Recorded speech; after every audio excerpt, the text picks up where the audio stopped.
Good afternoon, gamers, and welcome back to Hellstormwargaming. My name is Mikey. This is the Tom. And I am Tom, and if you don't know our names by now, we've done 6 games now. So come on, sort yourself out. There has been a few games. Welcome to the stream, everyone. Hope you're all doing well. Hope you're all doing fantastic.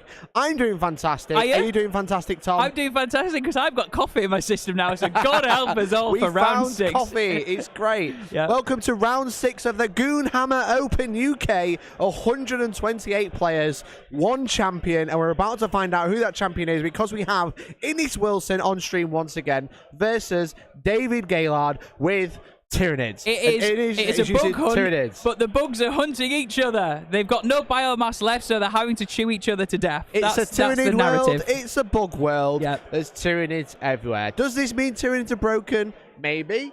Does it just mean that there's 2 Tyranid players and a Craftworld player on max wins, and one of them had to play the top table, and it just so happened to be Tyranids versus Tyranids? Probably. Now, a little bit behind the camera before we jump into the game, we did the Goonhammer did the pairings with the 3 boys who were on the top 3 all stood together. Should have seen Manny's face when he was like, there is a god because I've been paired down. However, he was paired down into Josh Roberts of Team England. Not really a bonus, but all not exactly a brilliant mashup there. Harlequins. So you've got Craftworld versus Craftworld, you've got Tyranids versus Tyranids, and on table 3, you've got Kyle with Tau versus Tyranids. Lots of nids, lots of bugs. On table 4, you've got Harlequins as well versus Tyranids. There's just lots of Harlequins and Craftworlds and Tyranids on the table. And 1 Tau. One thing we can say, the Nids and the Bugs have taken over Nottingham this weekend because there's lots of them around. They sure have. They sure have. But welcome to the stream. Again, we do have a mirror, which we'd normally try to avoid, but this is the top table. This is the final. And we're going to make it fun, interesting, and if we say things like Zoanthrope and Venomthrope, it's probably because there's a lot of them on the board. So I'm not going to lie, or Pyrovores. We're going to see a lot of bugs, okay? There's a lot of bugs. Yeah. Speaking of which, let's get into the bugs. Have we started the turn? Yeah, well, Innis has just rolled in. Innis is going first, so okay. I was going to say Tyranids go first. It means nothing. So I'm going to have to say Innis goes first, okay? Well, there we go. So let's talk about Innis's list. So as you can see, the mission is the Scouring. 5 objectives, as you can see, 24 inches apart once again.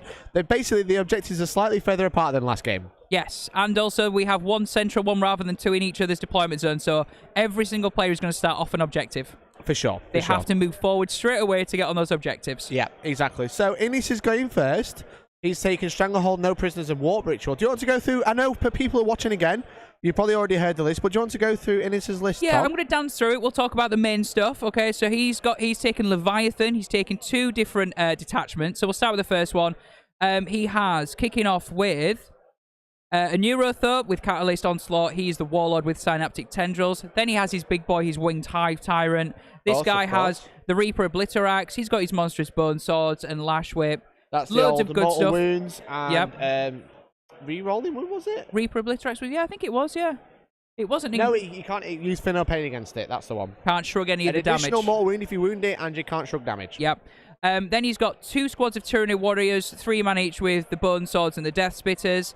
Then he has 5 Tyrant Guard, which will be useful for if he did want to take to the last. We found out last game they are his to the last. And he can also shelter 2 of his Hive Tyrants. I'll get into the second Hive Tyrant in a minute. We also have a Maleceptor for Mortal Wound Goodness. We have a squad of 3 Zoanthropes, a Parasite of Mortrex. Again, this guy has a Gestation Stack and Alien Cunning, which is the 5-man. It means he's holding he has objectives secured. Counts as 5 on the objective. Jesus, I'm glad you got there for me. Can advance and do an action, and the Gestation Stacks allows him to pop out some Ripper Swarms. Yeah, so D3 plus 1. Yeah. You got this, Tom. That's the coffee kicking in last minute. Kicking in. He then has 2 Carnifexes with the Heavy Venom Cannons and the Crushing Claws. Tyrannocyte. Now we'll have to work out what he's putting in the Tyrannocyte. I'm going to imagine it's going to be Pyrovores, which he has. Think it's Pyrovores, 2 squads of 3. These are the auto-hitting flamer guys. 2 different profiles, as we said, either D6 shots or 2D6. Really nice and nasty. He then has 2 Biovores for those Spore Mine Goodness across the board. 10 Gargoyles, and finally another Hive Tyrant. This guy is walking, so he's that T8 2-up save, yeah? Nice. And he's got Monstrous Bone Sword, Lash Whip, Adrenal Glands, and some Psychic Powers just to round him off. So yeah, that is Innis's list. You see Innis on the left of the board, and we have more Nids, Mikey. Do you want to quickly talk us through what David Gaylord's running? He's running Nids, mate. Oh, wow, that was quick. Jesus. Let's really talk about Innis's secondaries, because he looks like he's just going to shoot your face. He's dropping down some Ripper Swarms. He's got Stranglehold, hold 3 and more. It's a 5 objective mission. He's got to push out for that middle objective, or one of David's in their half of the board. Stranglehold, auto take. Yes. 5 objective mission, always take it. No prisoners, kill everything. Yep. Kill all the bodies. Now, the monsters don't count, but everything else does. Spoiler alert, David's using a lot of Tyranid warriors, so they're all worth points for no prisoners. Yep. Kill 3 warriors, that's 1 point. He's got like 20. Wow. He's got like 12. Okay, cool. But that's still, it's more than what Innis is running. So He sure yeah. is. And he's got the warp ritual. Get into the middle of the board, cast the power, do a thing, and then you get a point. Yeah. You know? Which, again, we were saying that, so if you do it once, it is 5 points. Yep. If you do it twice, it's 9 points. Wow. And then if you do it 3 times, is it 9? Is it go, or is it 4, 9, 4, 9, 15? You only have to do it 3 times to max it out. Interesting. That's not a lot. That's No. not a lot of committing, you know? Yeah. We'll have a look at that while we talk about David's list. So, very similar secondaries. But his list, he's using Leviathan. He spent 2 command points to get extra Warlord trait and extra Relic. He's got Neurothreat with Catalyst. He's got Hive Nexus for giving out the Synaptic Links and the Synaptic Imperative, sorry. He's got Onslaught, as well as taking Synaptic Tendrils and the Resonance Barb with Neuroparasite. So, Neuroparasite being a choose the unit, roll a dice for each model in the unit, doing mortal wound on a 6. He's also got a Winged Hive Tyrant with Lash Rip and Bone Sword. He's got Paroxysm, Psychic Scream. He's got the Prehensile Pincer Tail, and he's got the Reaper of Obliterax and the Talons, and he's got Perfectly Adapted as a Warlord trait. We'll double check what that does, but they've both got the same. There's lots of Tyranid Reapers. Wow. The biomass has willed it that they need 2 of the same relic That's on it. the board. You gotta really, really like capitalize. If you got given 2 relics of the same, you're taking both of them, right? Exactly, yeah. Then he's got a whole brick of 9 Tyranid warriors. Ooh, wow. 36 wounds in this unit.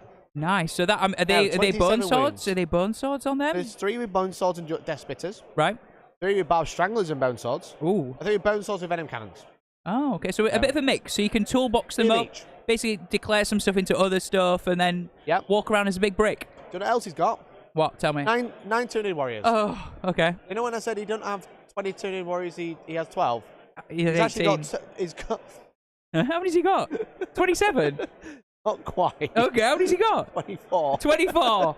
Wow, I can't He's believe your got- maths was so off in the 2 wrong units of direction. 9, Yeah. a unit of 3 with Lash Rip and Bone Swords and Death Spitters, another unit of 3 with Death Spitters and Bone Swords. Wow. So Tyranid warriors then, very good. 18, 3, 3. Yep. So 21, 24. He's then got a Maleceptor with the Hive Nexus, Psychic Scream, and the Horror, Yep. which is good. He's got 2 Pyrovores, obviously really efficient units, 60 points for 2 of them. He's got 3 Tyrant Guard rather than 5, 3 Venom Throats to give out dents, 3 Zone Throats with the Horror and Hive Nexus, and then he's gone for 2 Harpies. 2 Harpies, 1 with the Stinger Salvos, 2 Heavy Venom Cannons, Synaptic Enhancement, Stinger Salvos, and then another one without the Synaptic Enhancement, basically for the cheaper 10 points. At 19.95 and 10 command points. That's the list. Tyranids on Tyranid time. Absolutely. So his secondary, Stranglehold again, got to play with those three objectives. Got to hold more every turn. It's taken hold 1, hold 2, hold more. Yep, and a number 5 objective mission is one of the better secondaries you can take, right? Yeah, exactly. He's also gone for no prisoners. Now, this is a bit harder against Innis because he's got the Tyranid Warriors, he's got the Biovores, he's got the Pyrovores, but he doesn't have the bricks of Tyranid Warriors. No. But bearing in mind that each unit of 9 Tyranid Warriors is worth 3 VP to Innis. Yeah. You know, 3.5. Yeah, absolutely. But then again, he does have a big blob of 5 Tyrant Guard does Innis, which will be worth a lot of points for him, you know what I mean? But what's more important is that Innis can bring on 3 Ripper Swarms, which are also worth no prisoner points. Yep. Each one of those being 3 wounds, so being a third of a point each one. And then we got Bring It Down as well, because Innis has a bunch of Tyranid monsters. Yep. So he's going for Bring It Down as well to 2 take out Hive those. Tyrants, 2 Carnifexes, a Tyrannocyte. Tyrannocyte, yeah, exactly. So quite a lot to play with. Yep. So they're so what did we get a clarification on Warp Ritual for Innis? We did. I was sort of there and sort of not. Okay, so basically, if you do it once, you get 3 victory points. If you do it twice by the end of the game, you get 7, and if you do it 3 times, it's 12. So you can only cap it out at 12. Okay. So it basically goes up 3, 4, and then 5 at the end. Yeah. Yeah, exactly. But thank you everyone for tuning in. I really appreciate it. Yeah. Where are the charity shop chairs? Look what we had to sit on for 18 hours. Look at this. It hurts. Look at this. It hurts. This is like the chair that you pull out at a party when you got too many people there. I've been sat here that long, my body has melded to the chair and I can't stand up anymore. It's digging into the floor because you don't have feet. It actually bloody is. Jesus, we're going to get in trouble for this. Oh, God.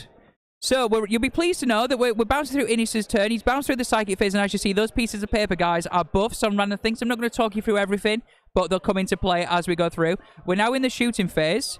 We have some venom cannons going down on the Maleceptor on the right, just in front of the Winged Hive Tyrant for David on the right, near Objective 5. So just some venom cannon shots, trying to deal with that guy early on, because he is a mortal wound bomb. He is, yeah, for sure.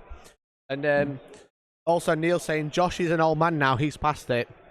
Josh, captain of Team England, playing Manny on table 2. Quite interesting, because Manny's at top of the rankings.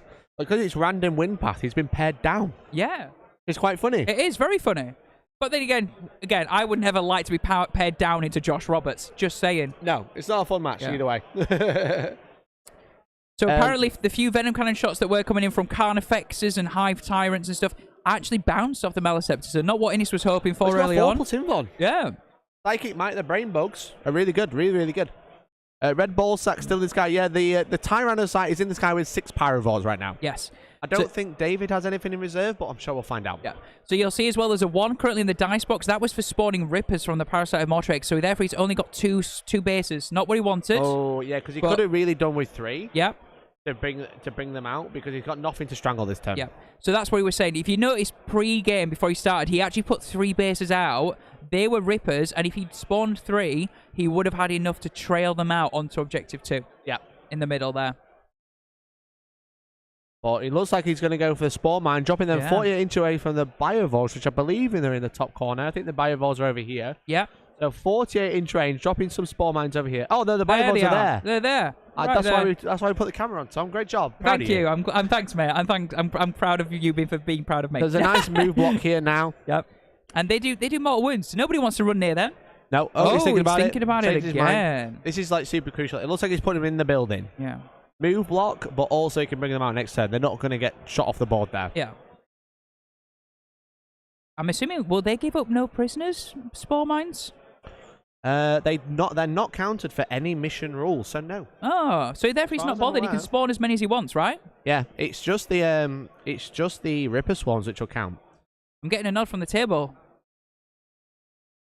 So they don't count, yeah. Yeah, they don't count for anything. So I believe already Innis's turn 1, I believe, is done. So it looks like we're moving into David. Again, early, really quick turn from Innis, just doing what he needs to do. He's not got Strangle, which will be a bit annoying for him at the end of the game. Yeah. So it says Drone Bioform, this unit and any models within it are ignored for the purposes of scoring any mission objectives or agendas. So they won't be worth anything for no prisoners, which is pretty good for Innis. Yeah. Let's say keep bringing them out and not worry about it. Obviously, David could bring some down from his Harpies. Yeah. But the Biovores are quite far back, so they're in a quite good position to keep dropping them every turn. Right, so I'm assuming the Harpies don't have that 48 inch range to just be dropping Spore Mines. You know what I mean?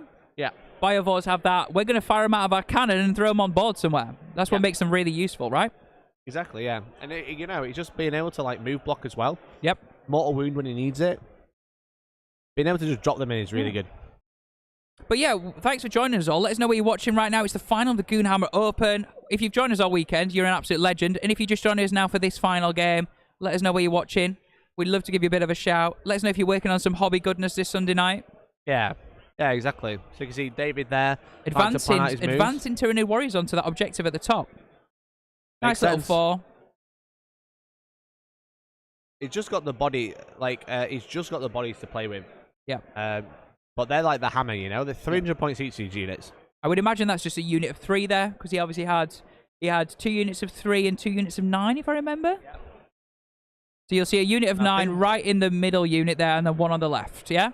I think that's correct, yeah. But because he's got so many, it's going to be hard to know which one's in which unit. Confirmation from the table, that is a unit of 3. So unit 3 out on the objective. Chucked all 3 on the objective. Yeah. I'm surprised. I don't know why he's not just chucked 1 out there just to grab the objective. I guess he's getting the movement. Yeah, for sure. But you can always, because of where the objective's placed, he could fit a base here. Yeah. Or even there. And they keep the other 2 here. Yeah. And then you could just lose the front one if you were that bothered. Yeah, exactly. The other 2 get a cover save as well. Yep. But that's just us watching. We don't know. Sure. We don't know what's in his head. Oh, in his head, I don't want to be. Might be thinking, it's all full of bugs and psychic things, and it's nasty and horrible. Well, David might be thinking, if David goes full wave forward, is he really going to be picking on those 3 warriors on that objective? Those warriors might just be like, actually, I can then start moving on next turn, and there's three True. warriors behind which will then take their place. Those 3 warriors will push on towards objective 1 into the ruin. Yeah. So he's thinking, I'm going to give him enough threats to worry about. He's not going to be dealing with them. So Yeah, it's true. There's not that much shooting over here. You've got the gargoyles in this building here. Yep. Got the Carnifex, which might be able to get line of sight potentially, but it's not going to be easy. Yep. But we'll have to see how this game plays out. Again, this first turn. So Not the mega Malice Scepter crucial. apparently eyeing up a charge to those Tyranid warriors, just working out ranges. I don't know if they're working out a charge range. They are, because apparently it's advanced 3, so they're thinking onslaught. Potentially onslaught, but don't forget it has the synaptic overload ability Right. to do 3 mortal wounds to the closest unit within 12 when it casts a power on 7 or more. So maybe they're just trying to get close enough to those then, rather than the charge. Fair Because enough. every time he casts a power, he kills a warrior then for free. You know, so it could be a charge. I imagine it's for the synaptic overload or the hive overload or whatever they want to call it. So Neil, just check if it's more for the psychic output of that Malice we'll Scepter. find out. Yeah. I think we'll be okay. I think we'll be okay. But I imagine that's probably what it's for. Yeah. You know, it's a benefit of both. Because Neil, don't find out. Wait. We'll wait. okay. We'll discover It's it okay. together. We'll discover it all together. Don't worry. I think it's because if he advances, obviously, if he is within 12, Yeah. then as soon as he does a psychic power, then Innis will remove the closest one. You know. Yeah, for And he sure. won't be able to charge. Yeah. But being able to, I think he's trying to get in range of a couple just so he can smite them off. So smite and then the 3 mortal wounds in addition. And again, that Malice Scepter, it's a tough thing to hide. So I guess he's thinking, I better you get some use out of it now before more venom cannons come and pick it up. Yeah, it's a big move block as well. It's got a 4+ invuln. It doesn't mind being in combat because it can smite. Yep. It can do all the synaptic overload, and it can hold that objective, which is going to get David's Stranglehold this turn. Yep. So being able to get another warrior in addition, because you think about it, you cast smite. Yep. All right, cool. You know, 2 mortal wounds. All right, cool. But it's just 3 in addition. Yep. Cast a different power. All right, here's another 3 mortal wounds. You know? So Zone Fup's just coming out and advancing 2 there as well.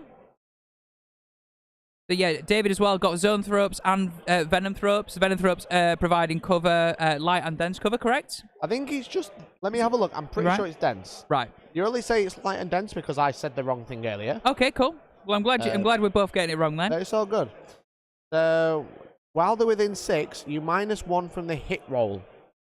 So, when a friendly hive unit, excluding Titanic, is within 6, it's a range attack is made against that friendly unit, subtract 1 from the hit roll. So they provide pseudo-dense cover within 6.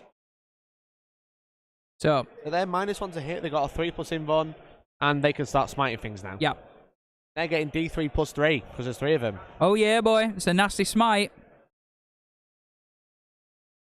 So, I think a lot of this is coming down to taking the units off the objective 1, getting some points to no prisoners, guaranteeing Stranglehold because he's got 3 objectives now. Well, actually, no. If he hasn't got 3 objectives, he's got to put something here. Yeah. It's whether what he wants to commit over there. But then, after everything, he's got these to come in. You know, he's got quite a lot to play with. We're just thinking about some warriors. Yeah, so apparently they've just advanced 6 in the. So you've seen that in the dice tray. Is he changing his mind for that? Oh no, it's the other It's a unit different behind. unit. It's a different unit behind. Okay. Yeah, so he's left those 3 initially on that objective 5 there. That would be a good onslaught target, you know, because they're right at the top of the board. They'll probably be able to get line of sight to quite a lot. Yep. And apparently this is a unit of 9 up there that he's managed to. So he's just thinking like. That's a good advance. Yeah. Then. There you go. He's checking line of sight in range to. Oh, is it a the unit of 3? gargoyles. Okay, waiting out if it's the 3 or the 9er, but we'll work that out soon. Oh, and this is just tripping over the stand. Oh, there is more. There you go. Yeah, it's 2 to 3 and 2 to 9. Yep. Whose Malice Scepter is out in the middle? That is David's. It's purple versus blue, which is not very good. No, we're having to. We're going to figure it out together, guys, as we go through Well, this. you can see, so there's got these. David's is purple, so this is the. I think you can tell from the direction it's facing. Yeah, it's charged this way. You know, it's not doing a bum charge, is it? Let's it's be not doing a honest. bum charge. No. Yeah. Innis was very defensive in his first day, which is understandable because there's so much psychic. But obviously this is, but Innis's Malice Scepter is facing the wrong way. Yeah, I'm about to say, if anything, Innis's Malice Scepter is running off. We'll have to mark everything like this, you know. I for Innis, I, and there we go. D. It's going to get more confusing later into the game when there's like when there's a Maliceptor against a Hive Tyrant. We're like, we've got no idea who's fighting who here. So exactly, yeah. So there you go. The 5-inch advance to the next unit of Warriors, I believe. Was it? Yeah, the next unit of Warriors got a 5-inch advance. Or is that the Tyrant Guard? Let's have a look. Let's have a close in. Enhance. Is it's that the Neurothrope? Neurothrope? None of them. The Venom Throat's been in that corner is really convenient, though, because obviously providing that -1 to hit aura, which is really good. 6-inch range is really good for that -1 to hit, because it used to be for the Forge World Malanthrope used to be only 3 inches. So I think that advance was for that Neurothrope on its own, but I don't think he's moving it yet. He doesn't know whether he's... Yeah. They got time, though. They got time. Oh, Really start the round. It's only turn 1. And they're on the clock, so they can do what they want with their own time. Exactly. But thank you very much for tuning in, everyone. Really appreciate it. You're all legendary people. At the end of this game, if you want a super chat, become a member, we're going to be giving you £50. And by you, I mean one lucky winner. Oh. We're going to be giving you 50 quid, 50 smackaroos. Oh, 50 sexy British pounds or dollars, wherever you are, okay? Your favourite hobby store, whether that's Games Workshop, it's Forge World, it's Element Games, or it's somewhere further afield, let us know. We're giving you 50 quid or the equivalent to one lucky person who wants a super chat become a member today. Every 2 quid gets you an entry, so I really appreciate it. Thank you so much.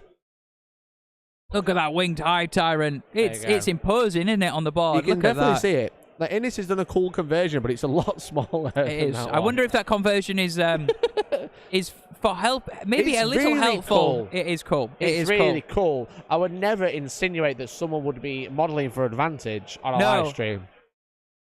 But it is a lot smaller than David's. Where are the wings? No, I'm joking. But yeah, look at those harpies as well. Obviously, yet to move. But then again, those harpies, they're a big target for Innis to pick on. You can't really hide harpies, can you? No, you can't hide them. So you just either have to stay out of range, or you just have to maybe just trade places and swap on the back line for a bit. You know what I mean? Or you fire them forward. David needs to wear that out, right? Yep, exactly. Weird, didn't get a notification. Sorry to hear that, bud. Obviously, you're in the Discord, and that gave out a notification when we went live about 30 minutes ago. Oh, maybe YouTube's just fed up of seeing us going live. You know what I mean? But you are in turn 1. Innis going first. Then it's take Stranglehold, no prisoners, Water Ritual, failing to get Stranglehold because he didn't want to commit anything to the middle too early, and just solidified on 2 objectives with 2 units of 3 Tyranids Warriors. Shot into David's Maliceptor and didn't do anything, but David's turn 1, come out with the Maliceptor, being really aggressive, brought out the Zone Thropes.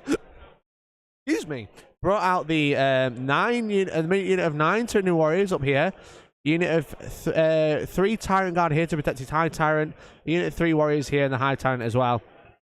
And then we brought out what looks like, let's have a look. This one. No, that one.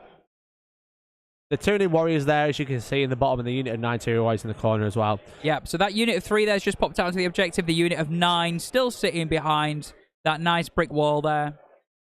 Hiding for the time being. Yep. And then as you can see, you've got the Venom Thropes and the Neurothrope. They're the Pyrovores here, as you can see. So we can send it on its way. Shall we send the camera on its way? Off you go, mate. Goodbye, camera. Please move now. Oh, drum roll, please. It has fallen out with me. Oh, that's a shame. It's a great angle, though, Mikey, still. Fine. It's okay. We'll do this. Yeah, David running those big warrior blobs. And, it also means if you're going to buff warrior blobs up, you're benefiting all 9 of them, right? Catalyst on all 9 warriors if you wanted to. +1 to hit buffs. That'd be again, makes them really, really tough. So they're coming out of the ruin, that big blob of 9 on your screen right now. Again, mixture of weapons, either bone swords or some death spitters, some venom cannons. Pretty much everyone's got a bone sword, but there's 3 venom cannons, 3 death spitters, and 3 something else.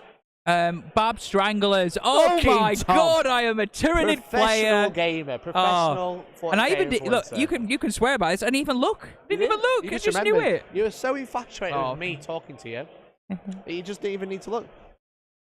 According to Neil, though, I am just I think he said an awful lot of biomass. Are you calling me fat, Neil? Are you calling me fat? I think he is. Unbelievable. Must be. Yeah. How dare he?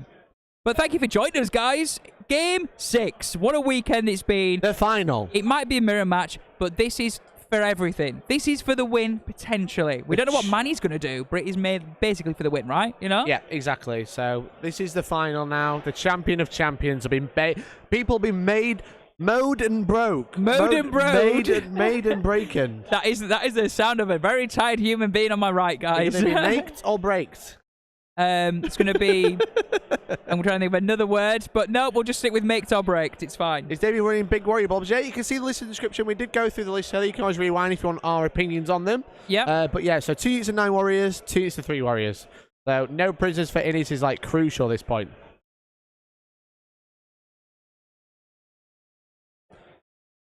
Oh, look at the spore mines from the harpy being dropped. Time. There it is. A movement block on the spore mines there, not letting Innis get through with anything. Spore mine time. That sounds good. I like that. There's a song in that. Spawns the spawns. Spores the mines. Spore mines. Spore mine time. Pasha wanting some singing for the finale. If we get to turn 4, I will sing the final countdown. I mean, unless you want a super chat and request, song request is on. Yeah. What do you want to sing today, Tom? I definitely want to do some power ballads. Power ballads. Yeah. Excellent. Like a bat out of hell, I'll be gone when the morning. No, don't do it for Too early. Sorry, too early. Yeah. Sorry, too early. Okay, I'll hold on. So we've got 3d6 cast with the synaptic imperative. Do we know what casts? Do we know what actually went off? We'll find out. There's a Neil magic. was trying to be funny in my ear and not actually paying attention to the game. There's 2 magic cards next to the unit of 9 warriors. Wondering as well, conversation, Mike, you might know the answer to this one. Can spore mines detonate opposing spore mines if they go near them? I'm going to assume yes. Can spore mines detonate what? Opposing spore mines. So if you're playing against a player with spore mines and you go within 3 inches of those spore mines... Don't see why not. I'm about to say, could it just be an explosion off? Yeah, maybe. Yeah, maybe. That'd be quite cool, wouldn't it? Yeah, so can we find out what magic powers or psychic powers we put on the Tyranid warriors? There's 2 magic cards next to the unit of 9. And that is on Objective 1, Neil. Objective 1. Please look at those Tyranid warriors. There's 2 at the top. The other problem is Neil can't hear what I'm saying, so... So there's 2 magic cards in the middle of the board next to the unit of 9. Do you know what this says on them, Neil? Can you find out for us? Because they're the psychic powers. Pick them up if you need to, Neil. Oh, the innocent seal coming through again. But they're never going to give you up. Oh wow! Well, maybe I'll add that to my request roster. Do you like a karaoke booth? Yeah. You have to do it now, mate. Go for it. Do I? Do it now. How does it start with? They're never going to give you up. I can hear it Rick Astley in my head, but how does it start? Never gonna give you up, never gonna let you down, never gonna turn around and desert you. That was terrible. Onslaught and Catalyst. Thanks, mate. Onslaught and Catalyst on the unit of 9 Tyranid warriors at the top. The Onslaught ignoring the advancing penalty for shooting into those Tyranid warriors, which they are starting to do now. Yeah. And also having a 5 up field no pain on a unit of 9 is really, really good. I dreaded a mirror match, Hellstorm pain. We want that emote. We need that emote in our lives, okay? The way YouTube works is the more members we get, the more emotes we can have. And we've got a Hellstorm pain emote ready to go. It's Louis' face. Oh, no, is it Bridges' face or is it Louis' face? No, it's Louis' face. It's Louis' face, okay. So you just need to become a member if you want to support the channel. You get in for a prize draw and help us get that emote. So thanks everyone for tuning in. Really appreciate it. Thanks for all your support. So Smites have just come out and picked those warriors up on Objective 1. I'm going to assume that is from the Maliceptor? I think it's probably from the Maliceptor, yeah. Yeah. And it looks like we're playing Magic the Gathering and Warhammer right now with those cards. It makes sense for powers, though, you know? Yeah, it does, are magic cards. Yeah. What they do is they write the warp charge and the name on the top, and then they have the ability on the card. It's really good. So basically, stratagems are trap cards. Ha! You have activated my trap card, whereas psychic spells are magic cards, as you said. For so, sure, for sure. Into the shooting phase now. Psychic phase done. Picked up those warriors so far. Let's see what happens here and where David decides to focus his priority. Yeah, I feel like a lot more is going to happen in this turn compared to Innis's. You know, we've already lost 3 turning warriors. Innis didn't really manage to do anything, which is a shame. Yep. But he's still quite far back. Rolling up right now, this is Tyranid warriors into gargoyles right now. That's the top of your screen, guys. Yeah, that's a unit of 9 going over. Yeah, and how many is that dead? Maybe about 5 there looking at that? Like about 5 dead, yeah. Yeah. So David's shown his hand on turn 1. Sometimes that's not a good thing to do, you know? No, true. But then again, if he'd have waited another turn, he went first. The problem with going first is you sort of have to make the first move, right? Otherwise, you're always playing catch-up, yeah? Yeah, for sure. Oh, that looks like a bad roll there. One gargoyle left. One little lone gargoyle on his own. One single gargoyle. That'll be a stranglehold. Gone soon. Yeah! What a joke! The comedian's in the house. Thank you, guys. Please can I have a clap at home? Thank you. Cheers. So these 9 warriors are going to shoot into Innis's warriors at the bottom, as you can see. Yeah. This is the bottom of the screen, guys. Measuring up, are they all in range and all in line of sight? Looks good to me. No onslaught this time, so they're going to be -1 to hit, but you know, still.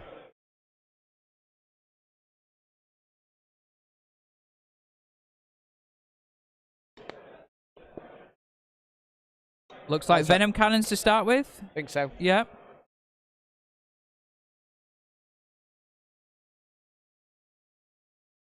Yeah, it looks like David is just going for the kill here. He's just going, yeah. Let's just kill everything that we can see and hope for the best. Looks like 1 dead, maybe? No, just 2 wounds. Just two wounds. There we go. 2 wounds. Don't worry about it. Don't worry about it.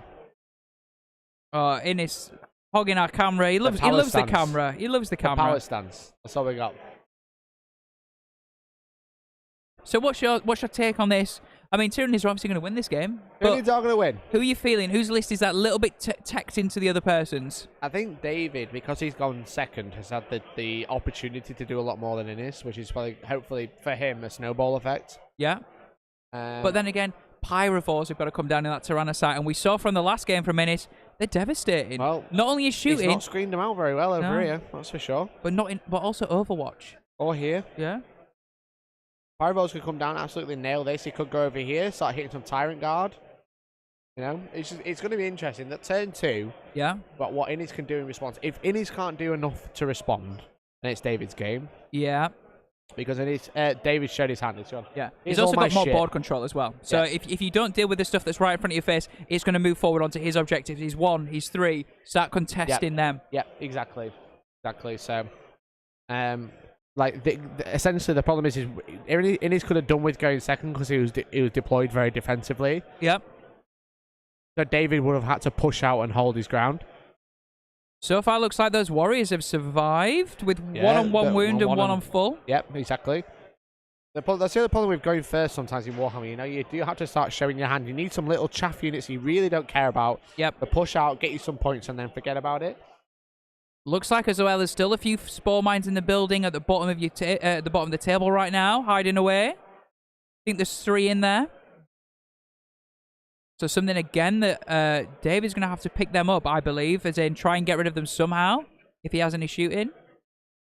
Otherwise, they'll move forward, move block those blob of 9 warriors in at the bottom, maybe even do mortal wounds, or just move block. You know. Yep. You can't move through them, so. No, exactly.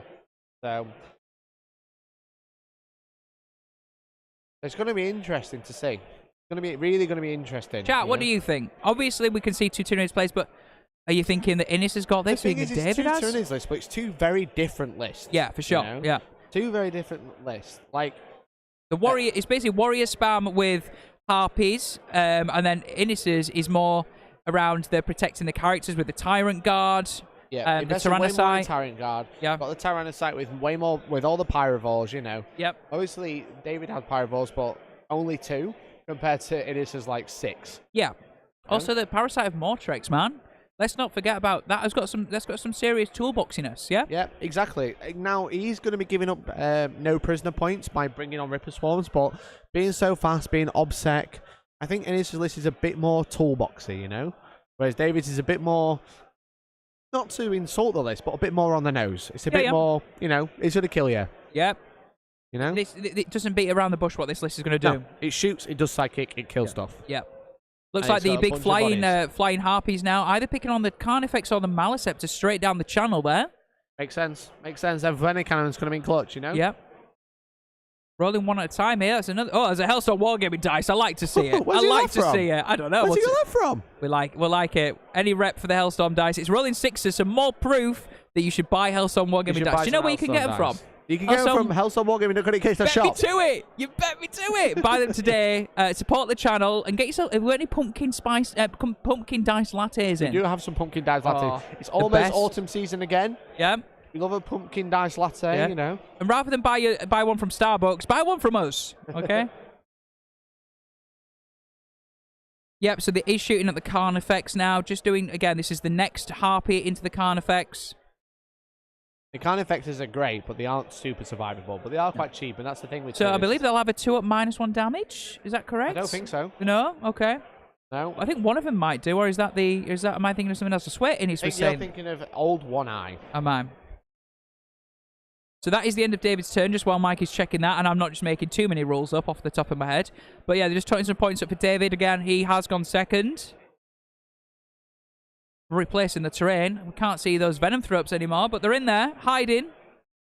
Oh God, Tom, I'm so sorry. Have I got it right? Yeah. Yes! Oh, he's got a rule damage. right. He's got a rule right. Fuck. What would you like to say to him, Mikey? Tom.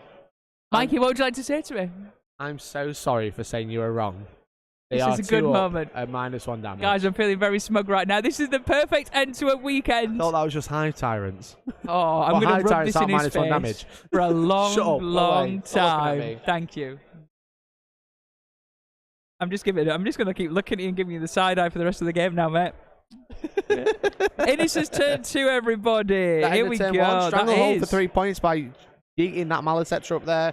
Going to Innis' turn 1. Turn 2. He's going to get 8 points for taking hold. When he gives himself them. We'll get there. Do you know what the tertiary is in this mission? Yeah. I know what it is. Do you? Yes. Not that mission. Garen. It's R&D. Is it? You got to do research and development. Oh, you have to scan the objective. Strategic scan. Even I remember that. I wonder if either of them did any strategic scan. We'll find out. Yeah, if Neil can just make sure that the primary is updated for Innis' turn 2, please, that would be fantastic. 'Cause it's currently saying 0 for taken hold. Well, they'll get there. They'll get there. Yeah.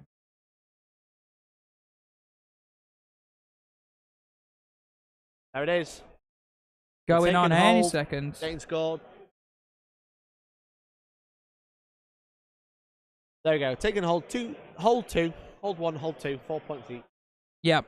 So Innis' second iterative warp ritual, the problem is you can't do warp ritual while something else is within 6 inches of the center objective. Ooh, that's not good. That means that he is going to have to shift that Maliceptor. I don't think anything else is within 6. It looks like the zone throw-ups on the right near that Harpy are out. Looks like they're quite far away, yeah. These ones here. Yeah. But shifting a Maliceptor, he's not going to do that before he does... He has to do it in his psychic phase, obviously. Yeah, so no warp ritual this turn. Yeah. And the worrying thing is this is his turn 2. So to max 12 on that, he has to start doing it from turn 3. Unless he can kill it in the psychic phase. Yeah, but how many wounds has it got? I think it's got double, at least over 10. 12, yeah. 10 or 12. The Gargoyle's coming out now. Obsec, obviously. Yep. Group unit.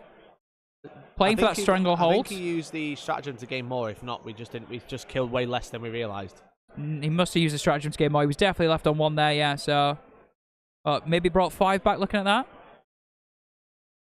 Neil will update us. Swarm or something like that. Right. Sorry, yeah, that confirmation from the table, that did happen. Brought 5 back with a stratagem. Look at me go. It's called, let me tell you, Endless Swarm. There you go. D3 plus 3 destroyed models. So that's the Winged Hive Tyrant out there. Big bad boy. Oh, I can't see on that one, so sorry. What about this one? Not quite. This one? No, we just get butts. You sort of see sort of in the middle. Yeah. Yeah. Again, passing those buffs out as well. You'll see all the little slips of paper are just a little buff. It's either +1 to hit or obsec, whatever it might be. Yep. Mostly reroll ones from the Hive Tyrants, but... The Winged Hive Tyrant's been given 3d6 cast, discard the lowest, so you'll see that there. Nice. Staring straight at the Maliceptor.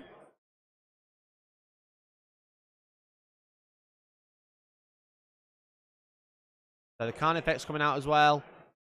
Looks like the Maliceptor's coming out. Yeah, Maliceptor's like, no, let's do it. Let's do it.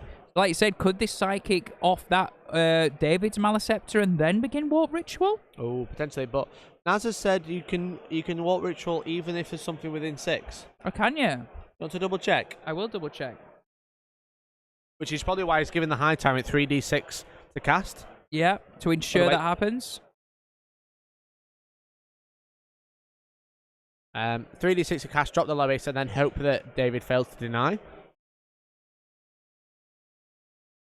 Yeah, it just says if it is within 6 inches of the centre of the battlefield. But so it's not sometimes right, Tom. You've got a lot right, but you did not get that right. Don't get smug on me, all right? I got that bit wrong. It's strategic scan. You can't scan an objective with an sense. enemy unit on it. That's what it is. Okay. You see, I was getting confused. I tell you now. Well all right. done. Thank you for correcting us, chat. 3d6 to cast. Yep. Roll box cards. He's probably hoping. Yep. It can't be denied. And as Naz said, the problem is the deny, which is why the 3d6 is there, right? Yep. Exactly. So interesting turn of events. It's quite consistent. And if he just rolls crap and then re-rolls it and rolls crap again, that's just going to deny any so many points. But here we go. It's burning time. Not Maleceptor, it's Tyrannocyte time. TT time. TT time. TT time. I love tea time. Tea time, Yorkshire, that thing is from Yorkshire. It's tea time. Sure is.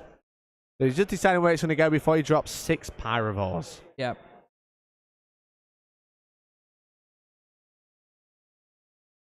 Innis seems to know where he seems like he's got a plan. He's been quite assertive, hasn't he, in this phase? He always is. He knows his shit. Yeah. You know? He knows what he needs to do to try and win this. Yeah.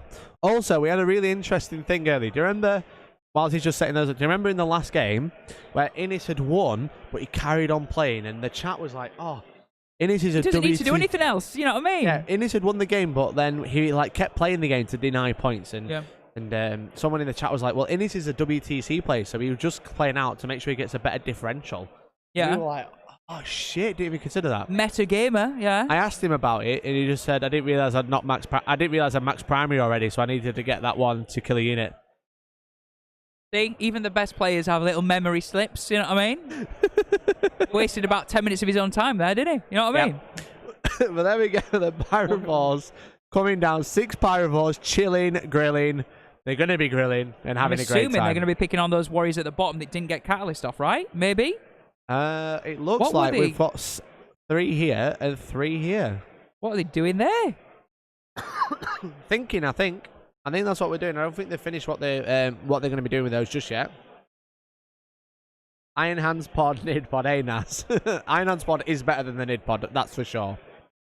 There we go. He's going for the Maleceptor, guys. I think that's probably the better play. Yeah. I don't know if they were going to be able to do much there. No, they could probably hit, maybe some zone throats, because obviously got 18-inch range on the Flamers. 12-inch if he wants 2 damage. So confirmation from the table. He could only get 2 Pyrovores in range of the warriors at the bottom, and Innis just didn't think that was enough, so that's why he shifted his perspective and moved them around a bit. I mean, he's got full range to deep strike. He could have moved this unit out of the way and just dropped them all here, but then they're out of the way, not really doing anything. He could nail these, but then that's about it. They don't really do anything else.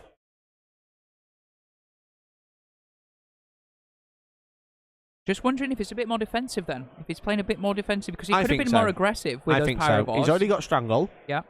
He's already he's going to be trying to get Warp Ritual. You know? Going to try and deny now. Here we go. Don't think that's denied. So there we go. He's putting himself his Warp Ritual points, and that's 3. That's 3 points. Easy clap. Easy clap. So Warp Ritual goes off. Catalyst has just gone off by the looks of it. And that is putting the Catalyst on the front 3 Pyrovores that he's pointing out now. I love it. This is great. I know, right? I don't even need a table boss. It's just pointing smashing it. Keep going, Innis. Love it. Love it. Neil, you're made redundant, mate. Go home. All right? Watch your F1 and go home. Times are hard. Can't forge anymore. Go away. I mean, Neil's like, I'm not being paid anyway, mate. But, it's fine. Paid in love. Right, that's another Psychic tested a 10. Love to know where he's gone off there. Is that maybe an onslaught on something? Find out. We'll definitely find out. That was +1 to cast on the zone throws, and this is a smite with a big 10, so that will be an 11. That'll make it a super smite for only a 1. Oh, 4 damage, because it'll be D3. Yeah.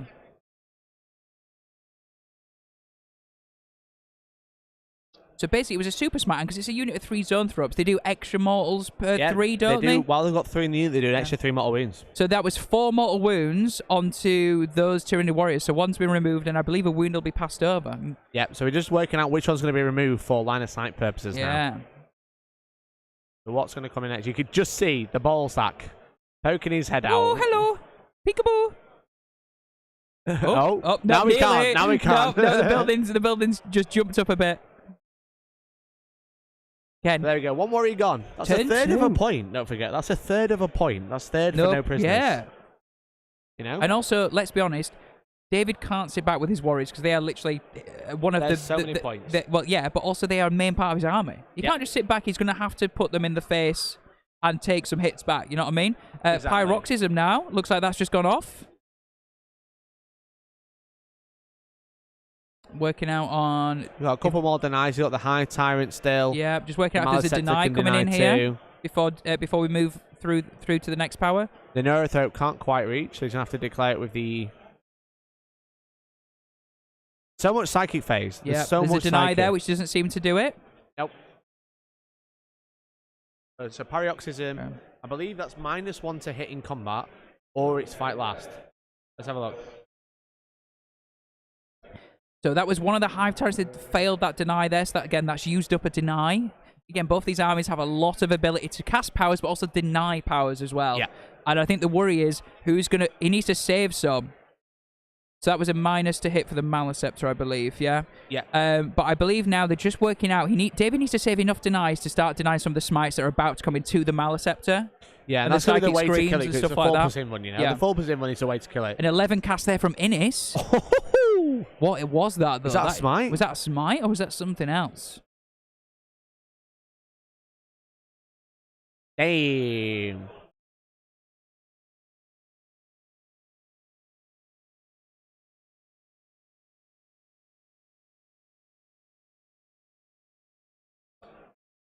We're just going to get an update from the table exactly what went off on 11 there. So I think so far, just trying to get an update. Psychic Scream onto the Maliceptor. We've had something else which did 2 mortal wounds before that. So far I think it's taken 4 mortal wounds to the Maliceptor in the middle. So we're now turning our attention with some smaller psychic powers to try and just chip some of these wounds off this Maliceptor. I think it's down to 7. We'll see. It's very interesting. It's really interesting. Is that the psychic phase over? No. I'm not sure. Obviously, because he's got Hive Nexus as his power. So the Neurothrope. Let's go to Tyranids. Let's go to Tyranids, because what's happening is something that we're not quite catching. It's because of this synaptic imperative ability, you know? Yep. Let's have a look.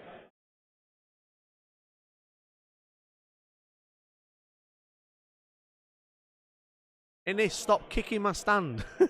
He's done that twice now. I think it's more than twice. Okay, so Carnifex shooting first. We are moving to shooting phase. Carnifex shooting the Maliceptor, the one that's on objective 1 with 6 next to it. Yep. Looks like 2 mortal wounds onto the Maliceptor. Yeah, because the Carnifex, one of them has a relic, not an upgrade, sorry. So every time he hits with a shooting attack, on a 2-up, he does D3 mortal wounds in addition. Which is really, really good. Yeah. Hope everyone's enjoying the final right now as well. Again, 2 incredibly skilled players. They've beaten 5 people to get here. There's no easy feat that at all. This is a Carnifex again into the Malanthrope, I believe. I think so. Oh no, it was into the Zonethropes actually. So it was into the Zonethropes. And that shuts down the extra smite output, doesn't it? The extra mortal wound damage if you take them down to a 1. If you kill a couple, yeah, they can only do a normal smite after that. I'm just looking. I was just looking at all the synaptic imperative. He's got the Neurothrope, which is giving +1 to cast. He's got the Maliceptor, which is allowing you to do actions, and if it's performing action, it can make range attacks as well. If it's a Psyker, it can cast powers after doing action as well. And then Hive Nexus. We're getting there, Tom. We're getting there. We are. Here we go. Let me find it. I'm having to do this on my phone because my computer's not working. Hive Nexus. You can choose a synaptic imperative ability of any synapse model and count it as being in range. So you can basically give out any of these buffs that are normally army-wide to any unit and just choose which one. Right. You've got that Maliceptor buff, you can put it on a unit. You've got the Neurothrope buff, you can put it on a unit, you know? Yep. Super crucial. It's a really, really good power. It just, again, toolbox. Toolbox, that's what we're playing with.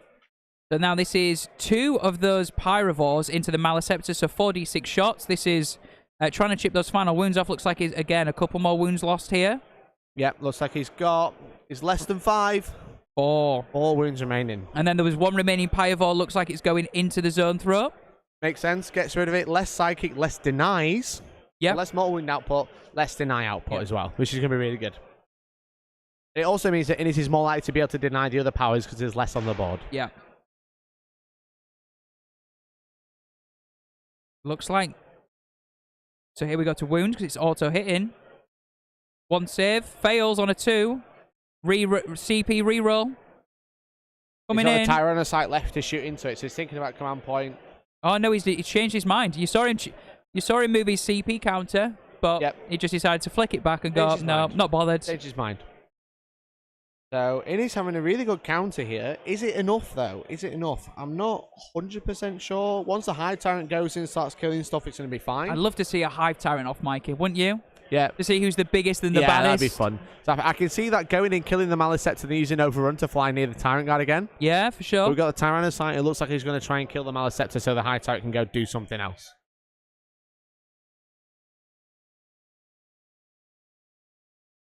But we're about to find out. So now as Neil called it, the Tyrannobollock is doing Death Spitters into some Spore Mines, which are below the Harpies. Remember the Harpies dropped some Spore Mines off? It sure did. There's a bunch of Harpies.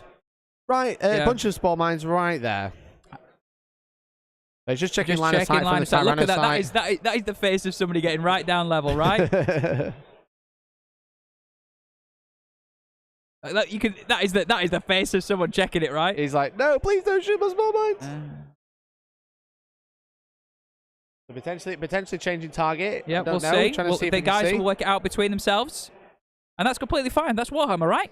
Yeah. You have a chat, you discuss something. The Tyrannocyte has such elevation, it might look like they can see, but we're just trying to find out exactly what they can see after all. And they've decided between them they can't see, so Innis will now change targets to something else, right? Do you know what he's shooting instead? The Warriors at the bottom of the table. Makes sense, right? Yeah, that does make sense. Yep.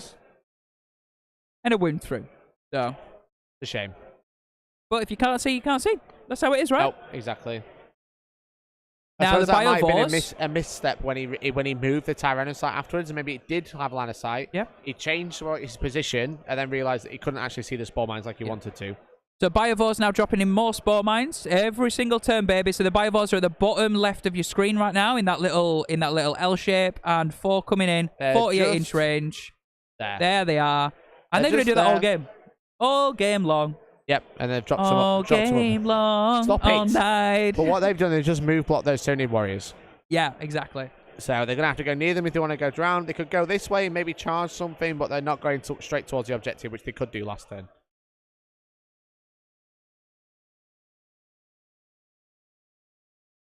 Yeah, so look at him. He's just putting them 6 inches away.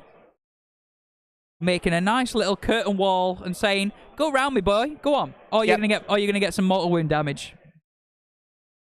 Exactly. So it looks like there's 4 there in a little conga line. Completely fine. Again, just trying to body them in. Yeah. The more he can stop them moving, the better. He doesn't want them to blow up too early, so just using it as move block. Hive Tyrant going into the Malicept, gets an 8 going in. Boom. Touch. Yep, fair enough. Fair play. So hopefully it should murder it. It can't ignore damage, but it does have an invuln, so it could get really lucky. Gargoyle's charging the Maliceptor with an 11. Gargoyle's won it. I don't know why he's doing that, but fair enough. I think the Gargoyles are going for move block as well to stop him getting through that gap with anything else. So basically the Gargoyles are saying, I'm not bothered about this combat, I just need the extra movement and the maneuverability. Yep. Yeah. Again, you can't move. You can only move through models if you fly, and you can't end if your base is going to be in engagement range. You can't end there, right? So that's the whole idea. You've got to land. You've got to make sure you can actually land, which I think he's trying to stop doing. And again, shielding that objective as much as he can. Stranglehold. They're both going for the same secondary. They're both fighting about middle objective all game. It's also a great smite buffer. It is. It's closest unit, obviously. So, Psychic Scream, I believe, is closest unit as well. Can I table boss at the next event? If you wanted, Martin, by all means. Push cam. Surely Innis's flying high Tyrant conversion isn't legal. It's tiny compared to the visual one. Now, as far as I'm aware, I think Innis has had it checked with the TOs and they said it's cool. So that's all that matters, right? Yeah, exactly. It's just as tall. The wings don't stick out as much, maybe, but it's mostly sat behind a wall anyway, behind Tyrant Guard. So good luck shooting it anyway. Yeah, exactly. And not only that, but, you know, every event is its own little, like, rule thing. So as long as you comply with those events rules and the TOs are happy, that's all you need to do, right? Exactly. Yeah? Exactly. I said I've joked saying it might be too small, but it's not my tournament, so it's up to them, you know. So the Hive Tyrant is just a mortal wounds on impact. Oh. So, and it looks like, I believe it's done 4 mortal wounds. Is that correct, Neil? And I believe it only has 4 left. Is that correct? Yeah. I don't know how is it doing the mortal wounds. That's so good. Did it do the mortal wounds in combat in the fight phase there? Was that what it was? Yeah. So that was the full fight phase. So it was the full fight phase, and it wasn't just impact. Sorry. So full fight phase, 4 mortal wounds. That Maliceptor's dead, but he's wondering if he wants to fight on death. Maybe is what he's considering. Yeah, this is true. He can fight on death with. Let's have a look. What's it called? Okay, he's just exploded on a 6. Okay, cool. That doesn't matter. That's not great. So what does that, like, D3 mortal wounds maybe, something like that? The Maliceptor, it's not a bad explosion because it's a psychic mess. I think it might just be normal death throw. So choose a unit and do D3 mortal wounds. Right. Okay. So obviously chosen the Hive Tyrant, and the Hive Tyrant's used Overrun to fly away, as we expected. Which we did think was going to happen, right? Overrun, back to those Tyrant Guard, stay in the protective area, job done.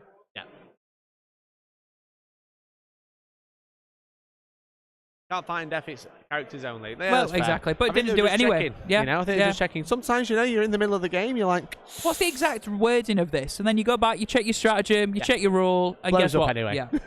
Didn't really matter, did it? Yeah. Yeah, exactly. But then again, that's a big psychic threat that's been deleted. So we've lost the zone throw-ups for David. There was a squad of 3. Yep. The Maliceptor's gone, another psychic threat that's down. So Innis could be winning the psychic battle, but is he going to win the point battle? That's the question. Just think. The psychic opportunity that's been denied. Yeah. A smite from the zone throws. D3 plus 3 mortal wounds. Nasty. Potentially 2 Pyrovores dead. Yeah. And also, at the same time, we've lost the Maliceptor, which can cast 2. There's 6 mortal wounds if it casts over 7 on those 2 powers, plus the powers. Yes. Yeah.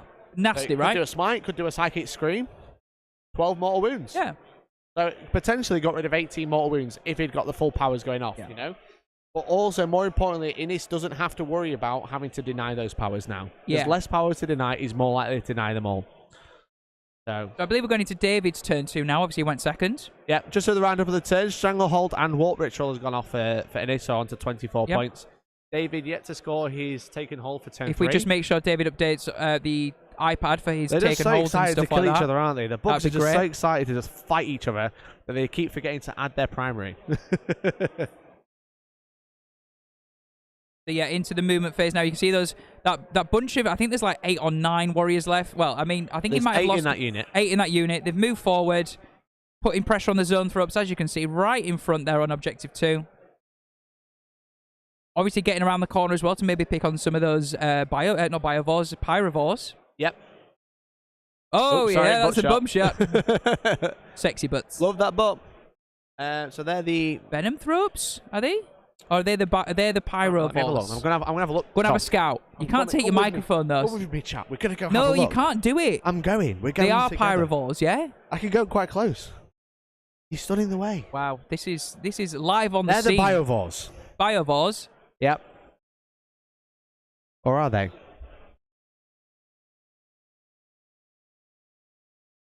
Chat. This is literally Mikey's taking his microphone. He is leaning over the table and now looking at what's going on. This is the in-depth commentary we give you at Hellstormwargaming. He's only got Pyrovores. We're idiots. What? He's only got Pyrovores? Innis has Biovores. Yeah, Innis has. But David only has Pyrovores. Yes. That's why, because the Sport Mines came from the Harpy. That's what I said. Well, who said different?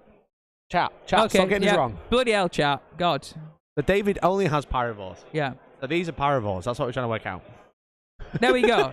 We've discovered it. It's fine. So, if we could get that primary updated, that would be sexy.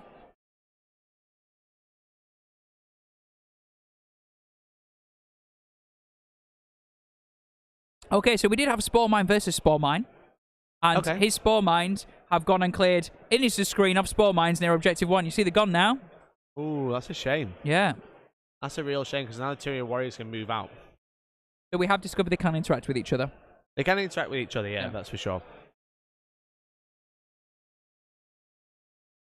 Chat are done. Yeah, I agree, Popcorn Scobby. Chat are done. But they are legends for tuning in, so thank you for tuning in, everyone. I hope you're doing well. This is the final Goonhammer Open. My name is Mikey. I'm joined by the lovely Tom. Neil is table boss here. We got Innes Wilson versus David Gaylord. Tyranids versus Tyranids. Mirror match. Both Leviathan. Both bossing it. Both being boys. This is only turn 2. It's the bottom of turn 2 because David went second. And this is to be the champion of the Goonhammer Open. The champion of Goonhammer Open, the winner of it all. This is what they're playing for. It's all to play for right now. So, I thank you very much for tuning in. Really appreciate all your support. And if you want to support the channel, you can like this stream. You can subscribe as well if you haven't already. If you subscribe, we can talk in chat because we're trying to get rid of the bots. So thank you very much to the bots for forcing to put subscriber on the chat. And again, if you want to become a member or super chat, you'll be entered to win 50 quid to your favourite hobby store. So, I think we're just getting a quick roundup of the table. Just a quick decisive turn. This one is turn 2. If David can do enough now, and Innes might be on the back foot, but Innes did push back quite well. I think he did really push back. Yeah, for sure. And again, David now knowing that bottom of turn 2. He now has to decide, does he go again, all guns blazing? What is he going to pick on from Innes' army? Because next turn, if he doesn't delete enough stuff, Innes can just start really laying the hurt on some of his bigger bugs. I'm talking his 2 Hive Tyrants, his Harpies. Yep. His Tyranid Warrior Blobs will get really stung by some of those Pyrovores. It's going to be painful next turn. It is. It really is going to be a painful turn. I think the thing is now is that Innes has kind of showed his hand. He's brought the Tyrannid side down. So it's going to be up to David to try and capitalize on what's remaining. Trying to capitalize on what's remaining and try and dealing with it. So they're taking the model off in case it falls. But you can see the base, we've got Harpy on there. And the second Harpy is looking like he wants to join him after dropping. About to say. 3 spore mines spore right mines, here. baby. Dropping those 3 spore mines right there. And how many does it drop a turn, a Harpy? Are they allowed to drop 3 each? I think it's 3 each, yeah. Makes sense. Games Workshop be like, summoning is bad. Stop it. Also, here's some free spore mines and ripper swans for everybody. And Neil has an analogy he would like me to explain to the chat. Okay? It is, those Harpies are like pigeons when you walk through a town centre. Okay? Oh, really? Every single time they fly over, they're just dropping 3 shits on you. Okay? That's what it is, alright? They do. Yeah. They do. But the only difference is these are Tyranid shits and they explode in your face. They do explode, yeah. So you can drop 3 a turn with each Harpy. Yeah. Man, mirror matches, hard to follow sometimes. It's not the easiest because it's just Tyranids on Tyranids. But there's not much we can do about it. We want to see top table action, right? We're this not is going to table 1. Would you want to give us? Should we show you the wooden spoon next time? We you know never what I mean? show you mirror matches on the run-up. We always avoid them, but sometimes you do have to have them. But this is like... This is peak Warhammer now. Both players have the same codex. They have exactly the same tools to choose from. They know each other's stratagems. They know each other's little gotcha moments. They've both got the same relic, the Reaper of Omnitrex. They've both got the same toolbox, and it's always interesting to see how players dissect a codex differently, how they dissect play styles differently from the same book, you know? So this is like, you can, whilst it might be a little bit but harder to follow than normal, is also peak Warhammer, you know? Again, these players both could have turned up with the same list. Yep. But they chose differently, and it's interesting to see how they play them differently to try and take the win. Yep. So in there, you'll see those those are Tyrant Guard. They've just advanced. Oh, he's changing his mind where he's going to put them. On objective 2. Yeah. Cheeky onslaught, cheeky charge. Well, all that, or maybe just like if Overrun is used on that Hive Tyrant, which you can see on objective 1, giving him somewhere to jump back to again for that protection. Yeah, exactly. Really crucial. Does it really matter if your Tyrant Guard are on the open? No, because you're just it's wounds you have to get through to the Hive Tyrant, right? For sure. It looks like he's advancing the Pyrovores. That's as well, correct. So they can Again, do some flame and goodness as well. Assault weapons, so you don't really care about that negative to hit, right? We saw that last turn. Yeah, it's exactly it's exactly why they're so good. They're some of the fastest things in the army, but yeah, they have to actually like. They shouldn't be in the lore. They shouldn't be because they have to sort of like set up. They sort of like dig into the ground. They're artillery, but with flamers on the back. You know, Literally. they shoot acid sprays. But no, they advance and shoot everywhere. look at the space behind David's army. I mean, I don't think Innes has anything else to bring, but look at that space. I know, he's just giving up on that deployment zone, hasn't he? He's bringing those Venom Thropes out now to protect his Pyrovores and his Tyrant Guard. Yep. Grabbing They've that advanced objective. them out. Yep. Providing that dense. Yep. Got the Neurothrope. Is he going to come out? Maybe. Does he need to come out?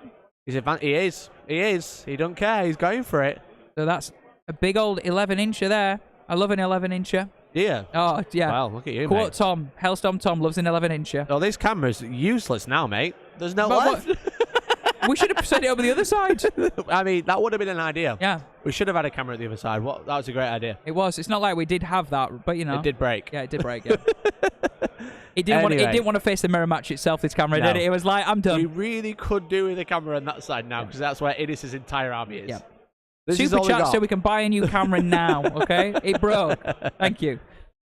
But there you go. So this is the lay of the land. This is the two players. We've got David on the top. We've got the chairman, or Innis, on the bottom. And we're going into the psychic phase. Neil has a request that we consider a table boss cam. A table boss cam? Where we just put a GoPro around his waist or his head, and we just let him He's walk on around camera the all table. the time. He's on camera right It now. is, but like, it'd be quite funny to just see Neil leaning over, wouldn't it? I might actually go and try and adjust that camera, because it literally can't see anything anymore. That's fine. You go do You that. go do that. Hey, chat. You're back with Hellstorm Tom. We'll have more karaoke with Hellstorm Tom coming up soon. That's a tease for you, right? If Mikey lets me and doesn't take the microphone away from me or turn my microphone off. But thank you so much, guys. We hope you've enjoyed a weekend of Warhammer, but we're nowhere near done. This is only the bottom of turn 2. We've begun the psychic phase now for David. Lost a few of his brain bugs to some of Innis's shooting, some of Innis's psychic, but he's still got plenty left. You'll see the Hive Tyrant has just done a psychic scream, but perils. So it went off, but it's still perils. Did 3 mortal wounds to the Hive Tyrant and 3 mortal wounds to the Carnifex that's straight in front of it from Innis. Is that a decent trade? Who knows? But that Hive Tyrant now looking a little bit hurt. Tom, when's the next Sabotage game from Andy the Tech Dad? Glad you asked, Andy. We think we're going to do the Sabotage games every couple of months. If you guys don't know what our Sabotage games are, something we tried a couple of weeks ago, and it was honestly the most fun ever. It's where we let chat get involved with the game that we're playing. It was me and Mikey. I brought my Blood Angels, and Mikey brought some Knights. And we let the chat get involved with a shopping list of things they could do to affect the game. So at one point, a legend, DN stuff, allowed me to destroy one of Mikey's Knights for free, took it off the table, and then some guy that I won't mention his name, allowed Mikey to bring the Knight back. That is the sort of craziness that happened. It was so much fun. So we're going to do it in a couple of months, and we'll make sure that we let you know in advance. But thank you so much for joining us, guys. Those are the gargoyles done from the psychic phase, I think. Probably just a combination of smites and psychic screams, and I imagine very soon we'll be moving to the shooting phase.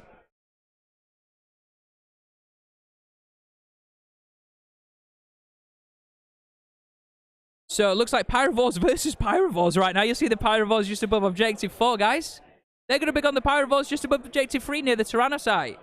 I mean, you know, we love a bit of Pyrovore and Pyrovore action, right?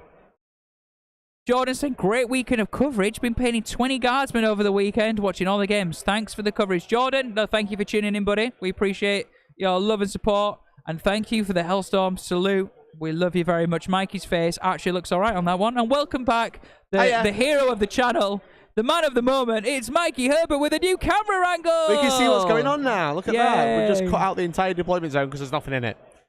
So as you can see, we just take the dice off. We've got both objectives. We've got most of the army. Yeah, that's literally where the game's going to be played now, right? We can actually see the models. Beautiful. And we can see the difference in colours. We actually know who's who, right? Yeah, exactly. So it's turned into a mega game. It's a mega game. Look, we got a zoom shot in there. I've been busy. You know what I'm saying? Look at this. Have you been earning your pocket money, mate? I sure have. I sure have. A big turn right now. Yeah. Again, David's army. It's an all in. It's all in and go. You know, no fucking about. There's no messing about. He's just going for it. Neil, please repeat that. Your microphone cut out. Thank you. I love you. But thanks for tuning in, everyone. I hope you're all doing well. Just answer chat. Manny could still win the event at this point. He is on the top of the bracket. He is the top player at the minute. He's on rank 1. But you know, this is the two winners. This is going to be, you know, a champion of champions. There is going to be 2 people undefeated at the end of it, unless Manny loses his game. So that could be interesting. If Manny loses his game, it will be the champion on this table. But this is the top table. This is table 1. You know? So you'll see that there is the blob of warriors just sat above objective 1. They shot and managed. They've split some fire, so they managed to remove the Carnifex that was just sat in front of that Hive Tyrant, the winged Hive Tyrant. Yeah, gone. And it also split some fire into some Pyrovores just above the the Tyrannosaur. Only did 1 wound onto one of those Pyrovores so far. Again, just splitting some chaff shooting. There's Venom Cannons. There's Barb Stranglers. Death Spitters. There's a bit of everything in there. A whole bunch of stuff in that unit for sure. You can cater what you want to shoot into each different model, right? Yeah. It's a whole lot of Dakka. And again, the buffs really work. Things like Catalyst, things like Onslaught, you only need it to go off once. It does mean like things like Onslaught are way more crucial, because if you fail, it's 9 models that are suffering the penalty or can't charge rather than 3. But it's almost also more consistent for things like Catalyst, because you cast it on 1 unit and all of them get a 5+ Fear No Pain rather than a unit of 3. So yeah, we are at the bottom of turn 2, right? Yeah, that is damn right correct. Yep, so David went second, just trying to... David again in his shooting phase right now. Some poor saves there from Innis. Looking at that, is that Carnifex gone? It is. Oh, 3 wounds. That's the Carnifex. Gonzo. 2 Carnifexes picked up this turn. It's big. That's tough. 2 bring it downs. Yeah. That's 2 bring it downs there, look. How many wounds with Carnifex? 9? 9 wounds, 9 wounds, yeah. Or So, 8. Less than 10, they don't degrade. And we got the High Tyrant with the Reapers right there, so probably going in for that Malicept, I imagine. That could be a big swing for David, you know, all out attack, you know, all out attack. And I don't blame him for doing that. Actually, he had board control, and he was probably trying to take advantage of that, right? Yeah, exactly. This is the other Harpy now shooting into that Maliceptor. Makes sense. Again, it's got the wingspan, it's got the angles. Yeah, who will play Money in the Final? This is the final, I'm afraid. So this is the last time you're going to see us. Yeah, this is the final. It's only a 6-round event. Yep. They're potentially 2 winners, but hopefully only 1. If Josh Roberts, the captain of Team England, it says Captain Roberts on his back, so if he can take out Manny, he'd put himself in a better position for the rankings, but also there'd only be 1 undefeated player. So there may be 2 undefeated. And maybe 2 undefeated. But, you know, like a 120-man event, to get 2 undefeated is pretty good. And to do a top cut, it's kind of a shame. It'd be nice to do a top cut if there was 2 undefeated players. But it's not always feasible. Not always feasible. So we're now taking the bottom warriors, shooting into the Pyrovores. Started off with the Venom Cannons. Now looks like either the Barb Stranglers or the Death Spitters. See the bottom unit Pyrovores just below that Tyrannosaur. There's 2 units of 3. One's got green bases, one have got stone bases. 1 down to 1 wound. Just putting them out by the bases these days. That's the best thing I can do. It's the only way to differentiate, all right? And David's got flowers, all right? David has flowers. Look, you can see them here. Beautiful flowers. You see flowers. You can see the green and purple compared to the red and blue. Yeah. You know? Yeah, so I think we're down to 1 Pyrovore with 3 wounds now. Yeah, looks like it. I'm assuming those warriors will go for a charge on those zone thropes as well. Maybe try and get a yeet up the board. Potentially, if you have a look. So if you just move the dice camera a minute, you've got that unit of 9 warriors. warriors. Maybe like a 7 or an 8 incher, maybe. I love a 7 or 8 incher. Yeah. Oh, Why do you love it? I just love taking a 7-inch charge. Right up the rear as well. It's going up the rear. Take place with the rear. Right, okay, I'll stop there. That's enough. Okay, That's enough jokes for today. Great job. So looking like he's going for... So there's a charge going in. The Maliceptor from the Warriors by the looks of it. Yeah, the Warriors have made it in. Yeah. There it is. Getting that movement in Innis's deployment zone. That's a brick of what? 9, 12, 15. 27 wounds. Yeah, if it's is that a full unit of 9? Yeah, I don't think anything's been lost from them, mate, you know? Wow, okay. So 27 wounds with Catalyst as well. Yeah. Oh, do you know what was really crucial? Those spore mines taking out the spore mines that were move blocking the warriors, yeah? Who knew it would be spore mines meta? That's Tell massive. you now. That's massive. There you go. There's the 9th warrior getting in. The high turret can go in if he wants to as well. Oh, what a brick. What an absolute brick. The problem is if he puts a high turret in there as well, the warriors won't have as much room to pile in and get in there, but the high turret might do it itself. It might not even matter. Flying Hive Tyrant's going with an 11. Okay. There we go. He's reversed in. He's another Hellstorm dice. What a guy. What a great dice, I'm telling you. Get him now. Hellstormwargaming.co.uk/shop. It's like it's been programmed into me, right? Yeah, exactly. Warriors are going into zone throat right now. Let's see if this is a dice roll. See it. 3d6 charge? Did they get something off for a 3d6? I know, but he just failed, I think. Yeah, failed as well, yeah.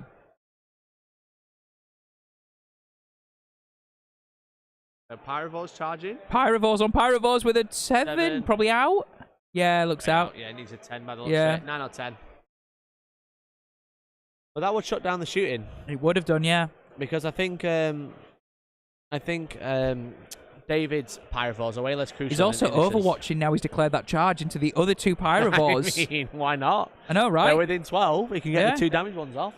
Murder them in Overwatch. And it's, yeah, it looks good to me. 2 in 12-inch, 1 in 18. See what damage is done here. Was that a mistake? Was that a misplay, or was it worth a gamble? Oh, just 1 wound so far. Okay. Interesting. You have a whole bunch of wounds, that's the problem. This is the 4d6 shots now. Ah, so that was only one of them. All right, fair enough. Because one of them, I guess, had to use a different profile for range.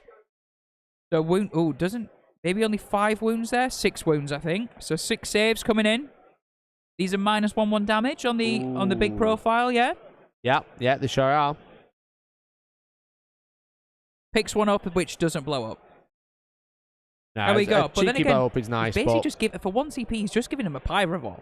yeah, the Pyroballs have 5 wounds. So those units, the 60-point units, are worth a no prisoner point. Oh, wow. 5 wounds each, you know? Yeah. Every 10 wounds you kill, they're all infantry. Every 10 wounds you kill, you get a point for no prisoners. So by killing one, that's half a point. Yep. And it means it's going to be much easier to deal with next turn because it's only got 4 wounds remaining now. Yeah. So you may as well, if you get charged with Pyroballs, there's that much auto hitting, you may as well shoot. 18-inch flamer range is really good. 12-inch with the 2 damage is awesome, obviously, but 18-inch with the normal flamers is really good. Yep. The problem is now is the Warriors are going into that Maliceptor. I'm about to say, that looks like exactly what's happening right now. Oh, there's a so full sorry. headshot. Trying to get an angle on there, but Innis is still in front of the camera now. Still a problem having the dice box on that side, but there we go.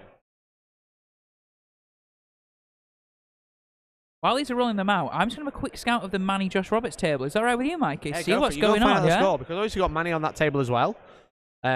Which you should be interested to see how those guys get on. Because Manny could still win the event even though he's not on the top table. It looks like he's taking quite a lot of damage from... He's got all the bone swords that's in there, which are obviously super good from the Tyranid Warriors. There's a brick of 9, that's the thing. But I think this is the Hive Tyrant now.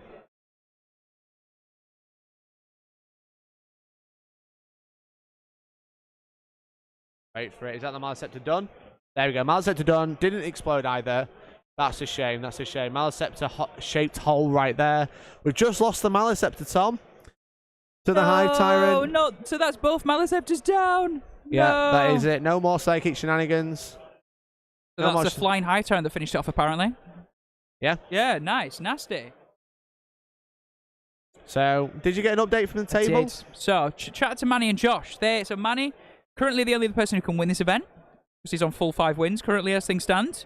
He's not the only person. Sorry, who I meant win. other than the table that we're watching. Yes, that's win. what I meant. Okay, Manny and Josh saying that both of them, it's looking like a very high scoring game from both of them. Both of them are really maxing out the primary and their secondaries currently. The thing is going to be like currently in 1990. The only thing that Manny's worried about is that Josh is gone second, so he might trump him on the primaries at the end. Oh, because obviously 5 objectives. Yeah. You'll obviously score your primary at the end of your turn on turn 5. Get that 12 points in the end, you know? So they're basically saying, both of them agreeing, it's going to be very tight in the end. Maybe 3 to 5 points in it at best. Oof. So we'll have to keep an eye on that one. Interesting. Oh, the shirts are off. The jumpers are off now. It's serious. It's serious on the stream table. Really is. But yeah, so a bit of a swing from David there. Yeah, getting that no prisoners, getting 5 points on bringing it down. Getting Stranglehold as well for holding 3 and more. That was a really good turn. Could that Hive Tyrant overrun? Or is it just been... It hasn't overrun. Could it, though? It could. It killed the Maliceptor. I don't think he wants to. All right, well, we'll leave that to linger in the air, shall we? We'll leave it in the ether. We'll find out. We'll just find out exactly what's going to happen. So we got Innis's turn 3, sorry. We got the primary scored. Apparently it was discussed, but never really followed through. Oh. Must be a reason, maybe. No, I mean, there you go. It looks like Innis is going to capitalize on that. By the looks of it, it looks like he's bringing out a winged hive tyrant. Yep.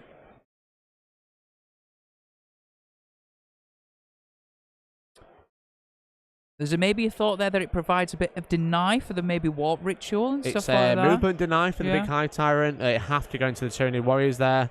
They won't be able to charge round. Yep.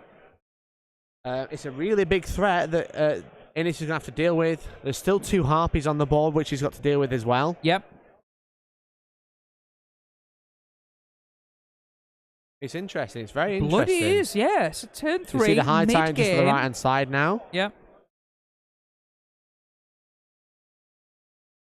Do we know what the base is for? That's a Carnifex, I believe, because that's the one that kept falling off the last time, isn't it? The metal boy who kept falling off. Yeah, fair enough. Fair enough. But I believe, if I'm right, I think at least one Carnifex would have to have been picked up at this point, right? No, there we go. It's the base for the winged hive tyrant. Oh, is it? Oh, okay. Yeah.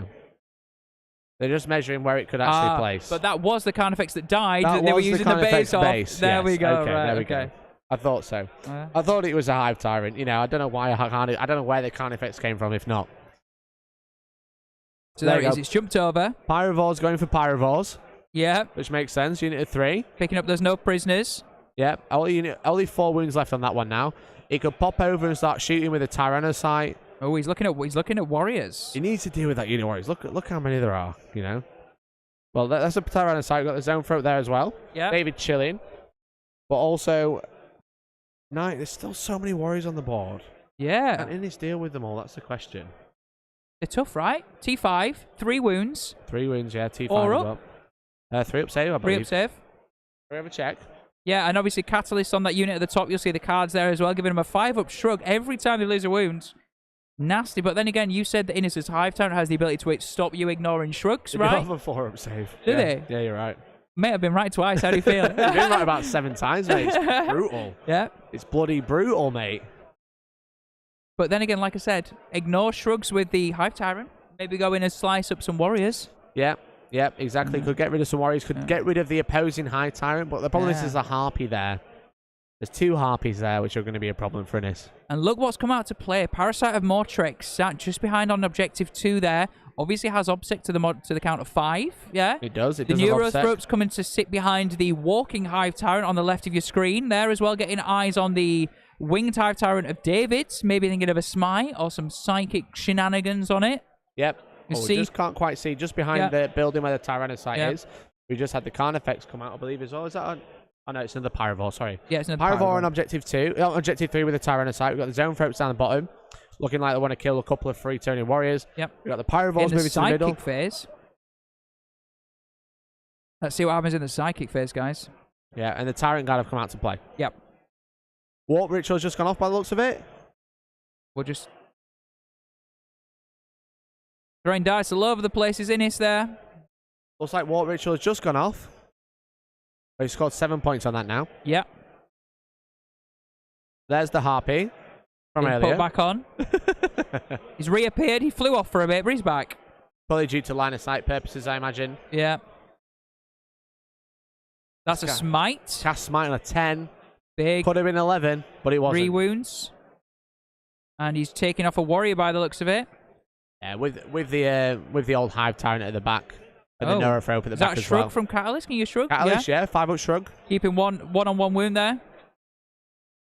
He did Catalyst, but he just got denied from David. Oofed. No, Another Catalyst is really smite. big. But there's just so many powers here. I know, right? We're just rattling through him. So that was another smite, another 3 damage on the warriors, I believe. Yeah, he needs to deal with it now. Yeah. He needs to kill a brick of warriors, if not both. If he killed both, that'd be Shrugs. massive. It'd be massive, but it's going to be tough. Shrugged one of them there. Puts one on 2 wounds. Oh, boy. I like it. We're in sync. We're following along. No idea what that was, though. Another smite for 1 wound. Awesome.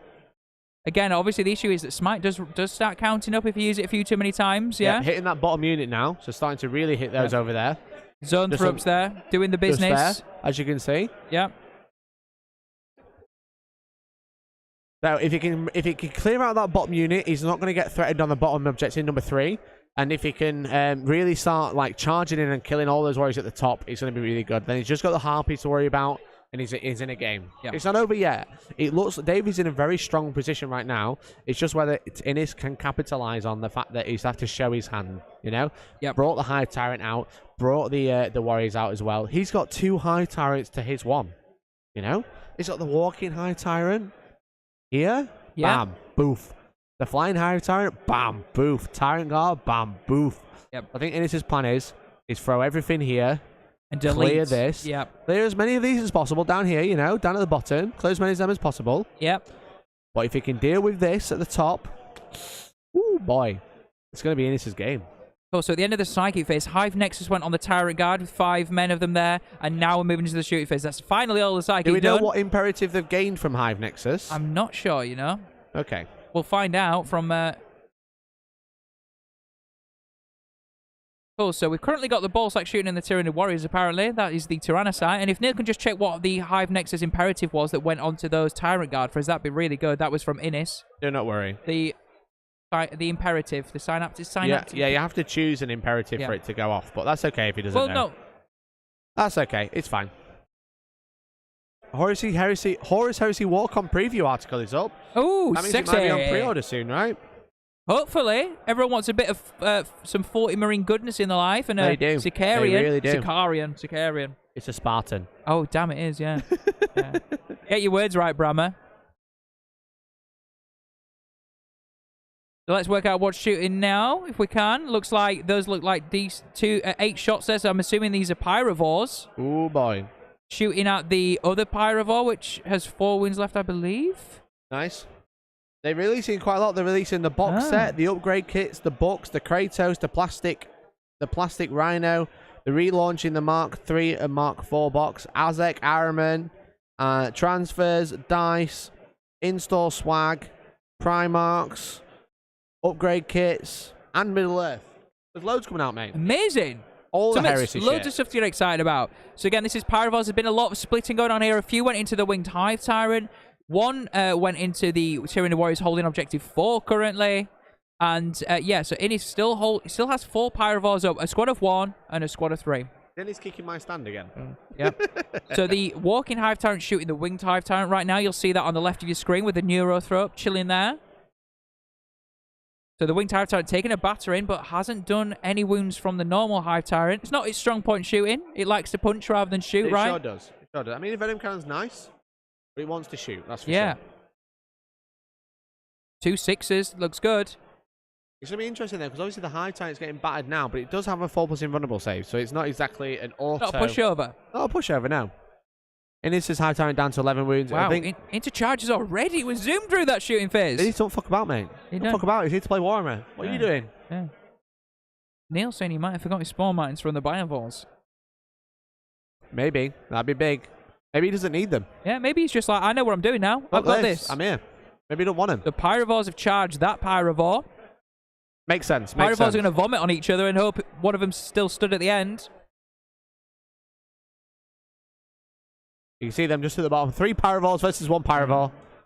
Having the best time. Is that it? Are they fighting that out already? Is that charges done, or is this? No, we're charging some Tyranid Warriors as cool, well. I was about to say. Tyranid Warriors going in. Yep. Into that Pyrovore just to capitalize on it. Make sure it dies. Yep. And then maybe pile onto that objective. Try and stake that objective. Maybe? I mean, there's 2 Warriors on that objective, so... But then it'll go back to number of models, right? It sure will, because they both got obsec, as you just rightly pointed out. All right, I jumped to the gun. No, you're all good. You're all good. Yeah? The Tyranid Warrior, as long as it's touching that objective, it'll cancel out obsecs. It's back to number of models. If you can pile on with the Pyrovores charging 6. And there we go. The Hive Tyrant's charging both now. Look at that. It's getting in. It's mess time. The Tyrant Guard going in. Oh, boy. The other Hive Tyrant has gone into the Warriors as well. Hell yeah. It's on. Game on. Right. That's what we're saying. We're doing some slice and dice. It looks like a strat's been played on the Tyrant Guard, unless that's just pointing out Hive Nexus or Catalyst, one of them. No, exactly. But the thing is those Tyrant Guard are going to get so many attacks now. So many attacks. They get 5 attacks because they're near the Tyrant Guard. The Hive Tyrant, sorry. Right. And then they are equipped with, let's have a look. They are equipped with just Adrenal Glands +1 move, so they get 6 attacks each. Wow. Okay, cool. What is it? How many? What's the minus? -3, 1 damage, was it, if I remember? So, yeah, I think so. I was looking at Tyrant. I'm too busy looking at heresy stuff, mate. I'm looking at heresy. Mikey, get with the times, bro. We're at the top table of Goonhammer, and you're looking at heresy stuff. This is 40k. Range. Maybe sometime soon you can release some heresy content. Maybe, Mikey. Maybe. So they're all equipped with 2 rending claws and 2 scything talons. Right. The rending claws are -4/1 damage with 5 attacks. If the scything talons are -1, but you get 6 attacks. Nice. Worth it there, because right? the Hive Tyrant, because the Hive Tyrant is T7, you probably go with the scything talons because it reduces his save by 1 because of the AP. Yep. So a 4 plus in 1, you get an extra attack. Yeah, for sure. The extra AP and the extra strength for the scything rending claws doesn't do anything. So, Mikey, can you tell me anything if Split fires this thing in Horror Station like a normal Space Marine Tac Squad can't fire their special weapon at something else? In the demo game, I couldn't. You had to shoot everything and charge the same thing. So, looks like we're currently going through Wing Tyrant on Wing Tyrant goodness, I believe. We'll see what happens. See who comes out the victor. So I think the Wing Tyrant might have died from this. Oh, no. Going to the Tyranids Warriors, I think, mate. Unless, yeah, about to say, unless that was the walking Hive Tyrant. Yeah. I think so too. Yeah, because he got to roll his Catalyst save as well, because this one doesn't have the Reaper of Oblitrex, which both Winged Hive Tyrants do, which ignores Catalyst. Table Boss convinced that it was a split attack there from the Winged Hive Tyrant and went into Tyranid Warriors and doing some damage there. But he can get into both where he is. Yeah. The other thing is, has he pulled out... It's a bit of a mess because of the Harpy, but there's quite a few there, so... Yeah. Again, the problem is this is a mosh pit of nids. So if we say something's attacking something, it's probably accurate at some point. You know what I mean? You're never wrong. Yeah. You're never wrong. There's just a lot happening. So there's the Winged Hive Tyrant. That's dead now. That is crucial for Innis. This Hive Tyrant's going to... Oh, this Hive Tyrant's going to pile in, dance, and then pile in again. Yep, activate. It sure is. It sure is. So here we go. He's going in now. Walking Tyrant going in on the Warriors. It sure is. Here we go. Try and rip 2 or 3 out at least. It's so good. The monstrous bone swords, 3 damage each as well. Does he re-roll them? Can he re-roll any of them? Yeah, he's got re-rolls for 4 wounds. Looking at that, looks like it. The dice trays had a shuffle, unfortunately. Just Catalyst now. Ooh, so 2 5s. One's on 1 wound. That's dead. Dead. I think that might be 3 yeeted out of there. That's quite a few of those warriors gone now. 4 what dead. are those magic cards? So there is psychic powers. He's got Catalyst on those warriors at the top. And I believe he cast Onslaught on that unit as well. But now we're just about to see most of them get taken off. Yeah. That's brutal. That's a big lump of warriors there. That's a good few points on no prisoners there. Table Boss pointing out as well, only 1 Feel No Pain made, and it was on a Tyranid Warrior that only had 1 wound left, so it didn't help him at all. Literally, not the one you want. Oh dear, oh dear. No good That's obviously no good. 2 warriors left. 2 just little 2. guys. They've got the... Will they suffer morale? I don't know if any... I don't think David has anything with synapse there, so potentially. The Harpies give out synapse? I'm not 100% sure. Let's have a look. Yeah. I don't think they do, but I've been wrong before. Tyranid Warriors are synapse, so they synapse themselves. Okay, cool. I think they are, right? Unless things have changed. They are synapse, yeah. Yeah, there we go. So never mind, they tell themselves to stay. They just tell themselves, we're fine. We've got this, boys. Yeah, exactly.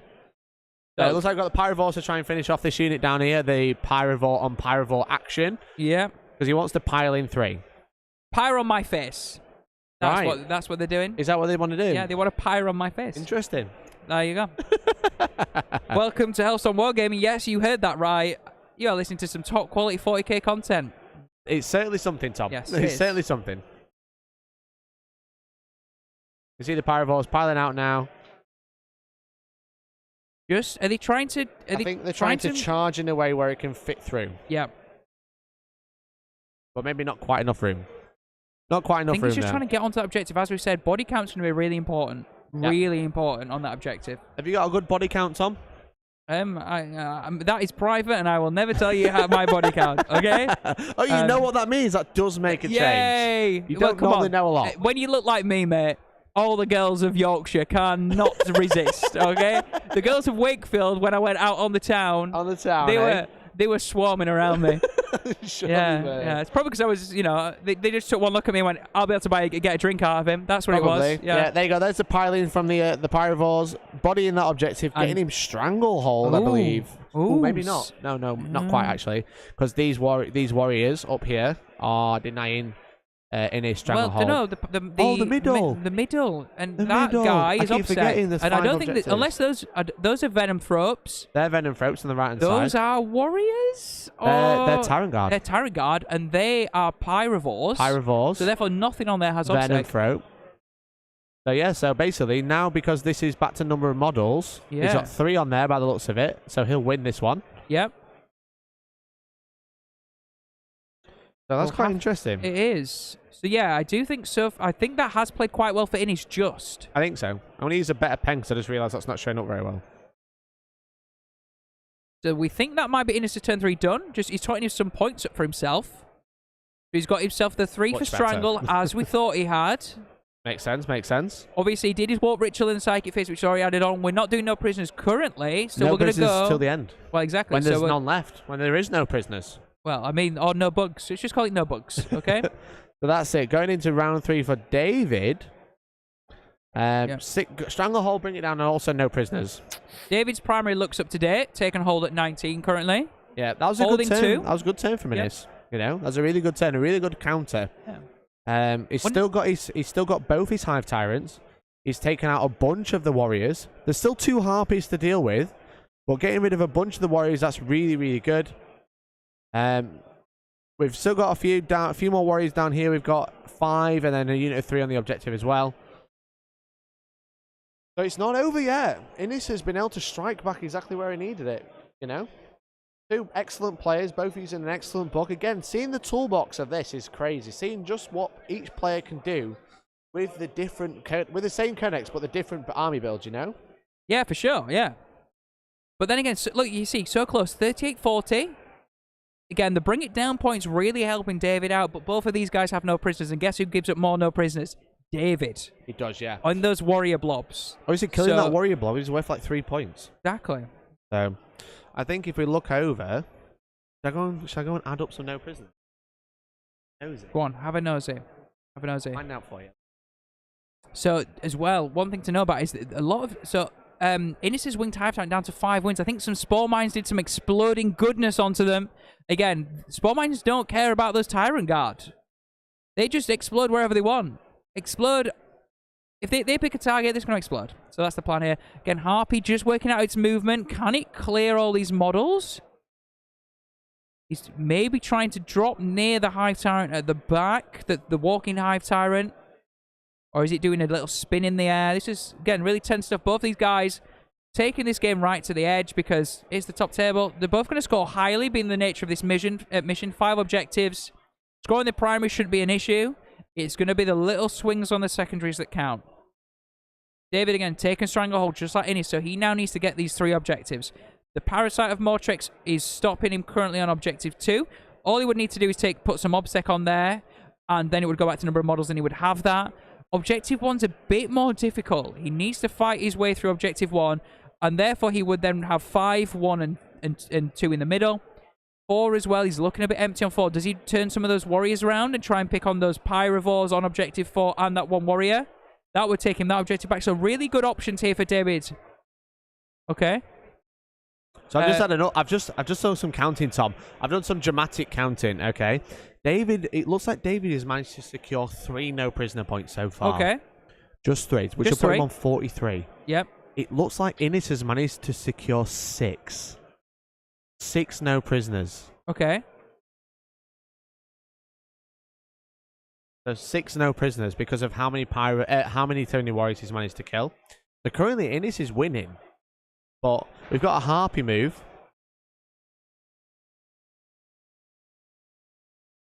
There's the Harpy move.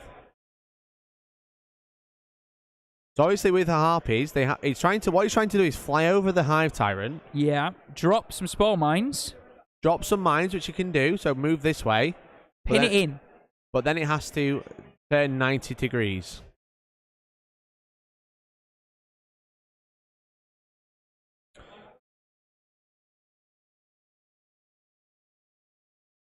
We're trying to check. We're just trying to check. We're just getting a TO over to clarify this. But he wants to basically fly over and drop some bombs with the Harpy, which is obviously going to be really good to try and deal with the High Tyrant to get get the mortal wounds through. Let's have a look. Just double check the Harpy. Like it says, if you select a unit, roll 6d6 for each vehicle or monster unit, and roll 1d6 for each other unit, up to a maximum of 10. For each roll of 4+, you do a mortal wound. So Tom's just got the table just to check what's happening. But I said they're trying to move the Harpy, fly over, drop some bombs. That's the plan.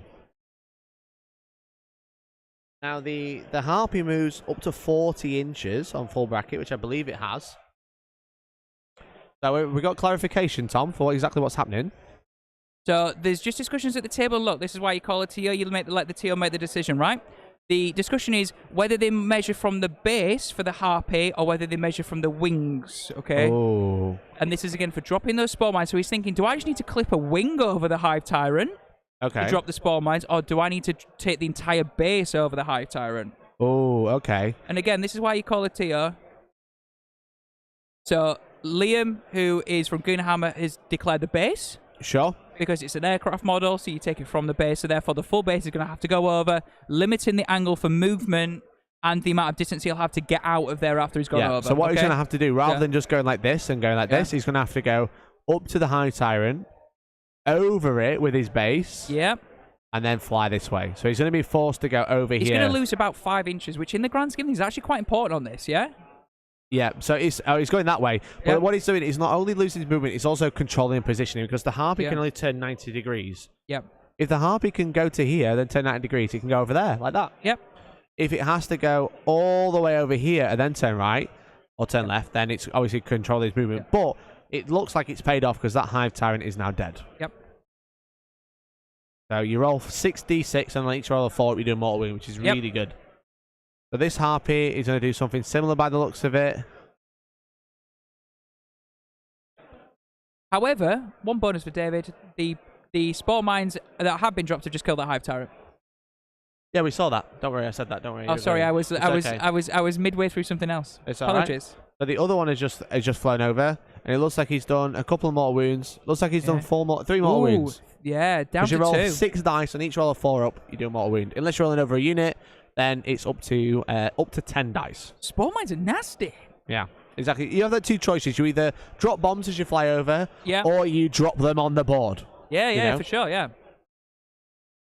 So, again, but all the characters now looking really weak. Yeah, I mean, again, there's no assassinate points to be worried about here, but these are monsters. They can't bring it down, right? Yeah, and they're big hammers. The big hammers in the list.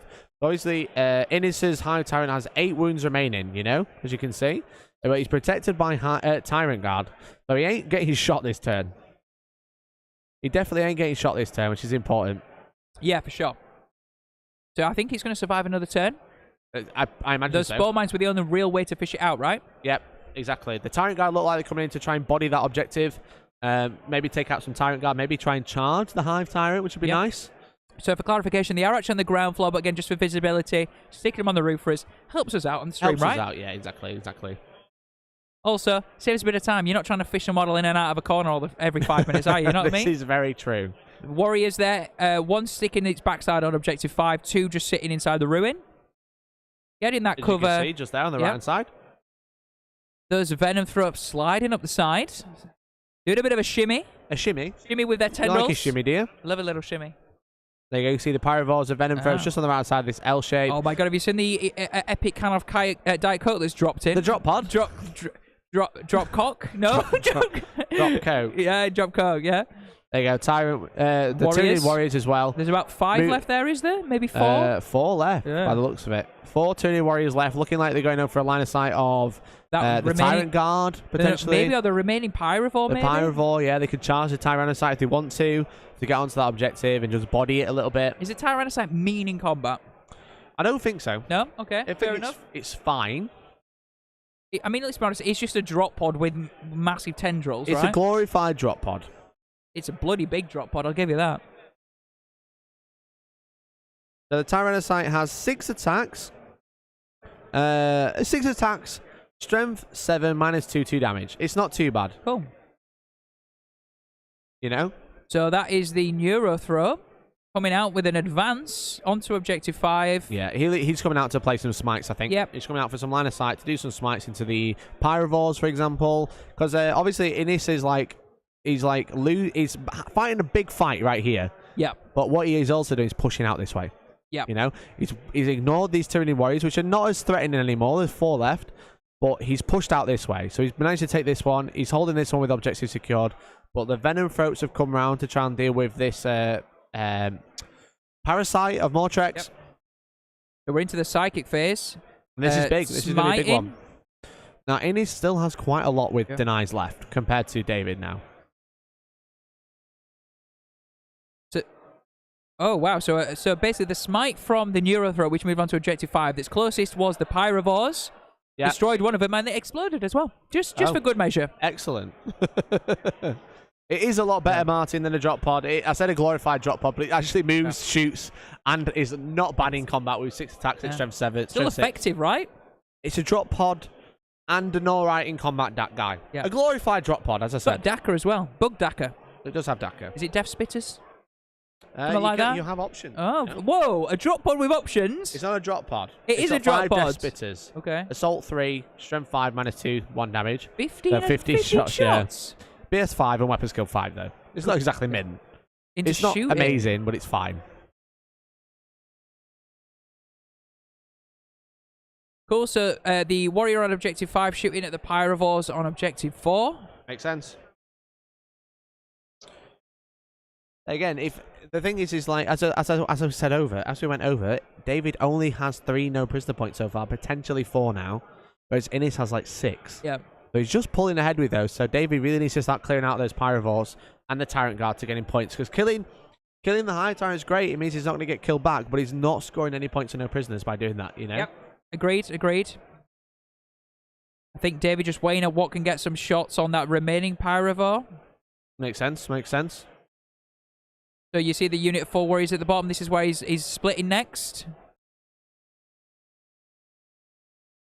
This is crucial. As I said, it's just crucial now because Innis has managed to really push back, really push back to David's advances. So now we're going to see whether David can just take the board now, because they've both still got quite a lot on the board. You know, David still has the 2 Harpies, which next turn aren't going to be doing much unless they can hover.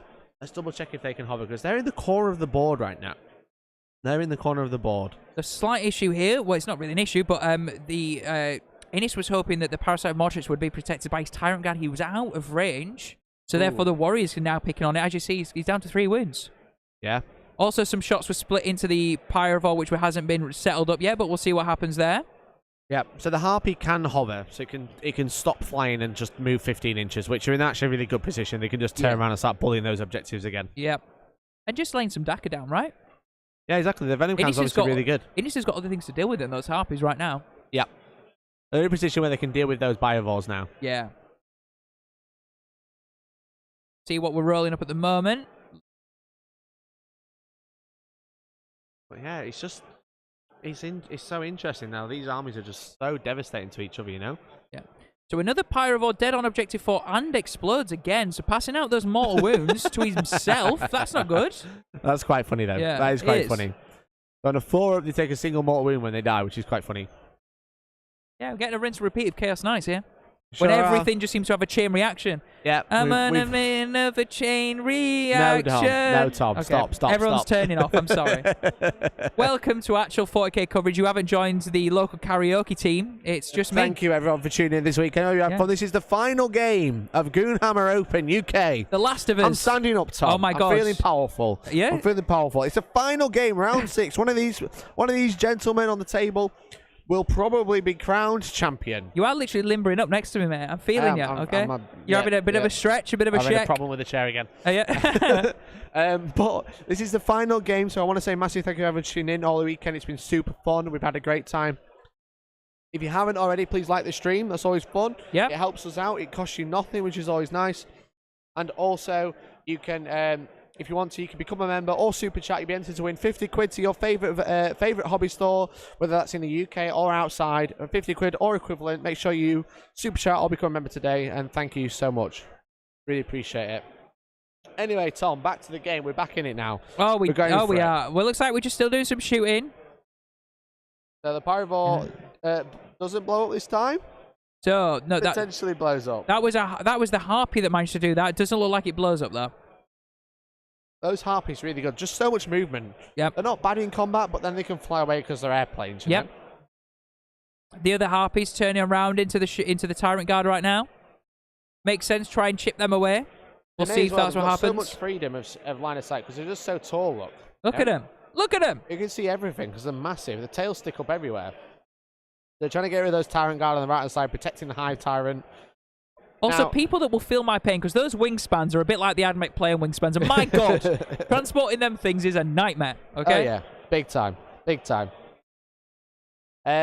You also see that the thing is with David now, he doesn't have any real, like, horrible hammers. He has some good venoms, good venom cannons, but he doesn't have any Hive Tyrants left. So he's really trying to put Innis in the same position by targeting those Tyrant Guard, getting rid of one of his protective units. It's a really good bully unit of the Tyrant Guard. Yep. But then also, you can start targeting the Winged Hive Tyrant, which is going to be able to take out the Harpies by himself. But Innis just have so much maneuverability with such a powerful unit. But it looks like we're in the charge phase. Venom throws into the Parasite. Then the Parasite's -1 to hit, you can't reroll. Yep. Those Venom throws get a bunch of attacks. They are damage 2 as well. And they're no slouches, Tom. Did you know? They're no slouches. Really? Warriors made it in on the zone throws as well. Just so you know, the Tyrant Guard took a lot of hits from the Harpy, but they had Catalyst on them. Catalyst coming through and saving like 4 wounds there. They're or like something. bricks now. Yeah. They're like bricks. You can't shift them. So the Venom throws have 5 attacks. Oh, sorry. They've got 5 attacks, damage 1, but they always wounded on 2+. That's where the 2+ is coming in. 5 attacks each. That's 15 attacks wounded on 2s, which is really good. Just thinking about a charge of the Pyrovores. He made a boxcar charge by the looks of it. Got those 2 Pyrovores in to the other Pyrovores. We're having another Pyrovore off. I love it. Another Pyrovore. Who's going to blow up first? That's the question. Maybe they all just blow up together. Go out in a shower of filth. Potentially. Poison toxicness. We've got the Tyrant Guard charging in. Jesus, everything's charging. It's got to, you know? It's Tyranid time. It's a bug world, Tom. It's been Tyranid time since turn 1, mate. It's a bug world. It's scary out there. No one knows what's going to happen. Explosions and everything's going to happen. Everything is in. Do you know, chat? Let me know. Who do you want to win? Do you want Tyranids? We didn't do the poll, Tom. Who do you want to win? I don't know. Let's do the poll. Because it's Tyranids. I don't know. Mikey, don't do it to ourselves. Here we go. I mean, you're not typing. You're not typing, Mikey. Poll. Who? You've not done it again. Why has it started the poll? It's blank. There is no poll there. Stop it. Stop it. Right. Poll time. Just so you know, we have Tyrant Guard on Tyrant Guard. You won. This is horrific typing. You should be ashamed of your spelling. Nids. Or Nids. Vote now. Vote now, chat. Vote now. The Tyrant Guard got in. Give the poll domination that we want to see. Who's going to win? Is it going to be Nids or is it going to be Nids? Who do you want to win, Tom? Which army? Tell me. I really... it's a tough decision, actually. No, I'm going to think about this a bit longer. Oh, out of the 2 armies, it's really close. Vote now, chap. Vote now. Really close. You need to vote for it. You should see him. I'm pacing. One of them. Vote now, chat. I'm waiting. One of them's Gribbly and Smelly, and the other one's Smelly and Gribbly. So I don't know which one's my favourite. Tab back in right now. I'm waiting for you. I'm going to pace until you've all voted. Every single one of you in chat right now needs to vote. I really think Nids, and I don't know why. It's just coming to me. It's time. We need to know. I need to know who's going to win. 60% think Nids. Only 60%. 60% think Nids. The other 40%. The other 50. Oh, it's dropped to 50. The other 50%. No, not a draw. We can't have a draw for Nids and Nids. No, can we? We can't have this. No. We need to decide who's going to win this game and who's going to lose. Bad news. It's Spaghetti Men into Parasite of Mortrex time. Where's the Winged Hive Tyrant gone, Tom? It died from Tyrant Guard. They managed to get an angle on the side, and the Winged Hive Tyrant is no more. Because the Tyrant Guard can't protect it in combat. Fuck. Why? That's not good. But I mean, it's a game of Warhammer. Things die, Mikey. I know it's a game of Warhammer. Whoever wins, we lose. Yeah, that's true, Organ UK. We do. Everybody's a loser when Tyranids win. Listen, if you tabbed out right now, vote in this poll right now. Vote in this poll. Let me go and have a look what's going on. Let me have a look. I'm taking my microphone again. So, this is squeaky bum time for Innis. David really laying the hurt on here on the oppression. It looks like... Tom, the What? parasite has died as well. No, not the parasite of Mordrex. No. It's bullshit. Vote in chat right now. Who's going to win? I mean, I can't believe the poll results. these poll results are blowing my mind. It's worse than an election. I think this is controversial. 52 to 48, I demand a recount. Worse than Brexit, Tom. Well, I was about to say, do we have another referendum? 52% think that Nids will win. This is bullshit. How? How? We didn't ask for a player, we asked for a faction. We want I to want to know which faction's going to win this Yeah. game. Is it Tyranids or Tyranids? know. Now that the Warriors have cleaned up the zone throats, Tom, they're piling into the Tyrannid site. Quite convinced. Well, there's one zone throat left, sorry. One zone throw, yeah. Yeah. Which means it can smite at least, if it survives. It can smite. Yeah. Is there any synapse there? Is there any synapse there? Oh, they're synapse themselves, never They're mind. synapse themselves. Everything's synapse, Tom. And no one synapse, all at the same time. Yep. 54% think Nids will win. Right, okay, I'm taking that vote. I'm taking that vote. Okay. Congratulations, Nids. Fuck, Nids are going to win. I don't want that. I don't want that. Right, that's the end of David's turn. Wow. Okay. Now he's going to bring it down. He is. He's going to get. He's deleted. He's deleted a few monsters this turn. He has. That's a really big swing for David there. He just gave it. He gave us the strength now. He's flexing on me. He's feeling happy. He's feeling confident. I feel uncomfortable. It's been a really good game, David. Really good game. It's been amazing. I feel aroused and very uncomfortable. Really close. We're feeling like it's going to be a 90-90. There's going to be some high scores. High scores in this game, yeah. He's trying to talk about tactics, and I'm trying to say he's arousing me and making me uncomfortable. And he's ignoring you. And he's ignoring you. He's ignoring it. Okay. Exactly. So that's David's turn. Mikey, can I just do one favor? Can you just stay there? This is the current shot I have, okay? Mikey's literally pacing. I'm pacing. He's tense. He wants to know who's going to win the final of Goonhammer, and I've not seen his face for 5 minutes. He's just up here somewhere. I only exist when I'm on camera and don't exist any other time. Do you not? Okay. Well, I'm going to go back to the actual board now, and we'll see what Innis decides to do for his turn 4. Innis getting those big 15 points on taken hold so far. We'll have to see. Have we had the score added? I don't think we have yet, because that would be a big... Oh, they're still fighting, that's why, Tom. Oh, that's why. I was like, hey? I was like, what? Mikey, while you pace, I'm going to again check on the big Manny table, all right? Go the for it. Manny You go just check on Manny's table. I'm pacing. I can watch the game. I can do all of this by myself, This is what I do. Want to say massive thank you everyone to tuning in. Again, I don't exist unless I'm on camera, so thank you so much for letting me be on camera today. Thank you so much. You know what else has just happened? I've been delivered coffee. Look at this. I've been delivered a Costa coffee. This is amazing. I feel good. He's a legend. Factorum is the best store in the land. They're amazing. They deliver coffee to your house, probably. Maybe. What we're going to see, the Tyranids side looks like he wants to fight back now. He's going to be going against them Tyranids Warriors. They're free no prisoner points. They're just free no prisoner points at this point. Is that... Well, I don't have my table boss. Do we know what's fighting? I can't hear you though.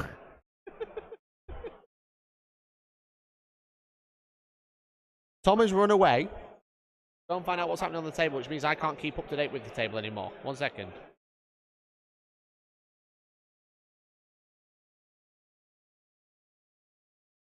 Okay, the Barry Balls have been fighting. There's zone throws in more. Are we in Innis's turn now? Are we moving into Innis's turn? Because they haven't scored Bring It Down. It's okay, they haven't scored Bring It Down for their turn. So Innis has gone straight into the psychic phase. He's not bothered falling out. We're in the charge phase already for Innis on turn 4. Jesus, we're no slowing down. You're right with 2 microphones. I'm putting one out of the way. It's great. Don't this one back. Here, Tom, take this one back. Thank you. Don't steal my microphone. Don't steal my limelight. Okay. Now, Mikey, is now a good time to talk about the other table, or do you want me to keep the tension going for a minute? Keep the tension going. Okay. We're already in Innis's turn 4. He's not fucked about. They've not added their score for the last turn for David, but there we go. Okay. We need an update on some scores eventually. That would be lovely on the iPad. Okay. I've been told he's not finished yet. If they're going, they're going,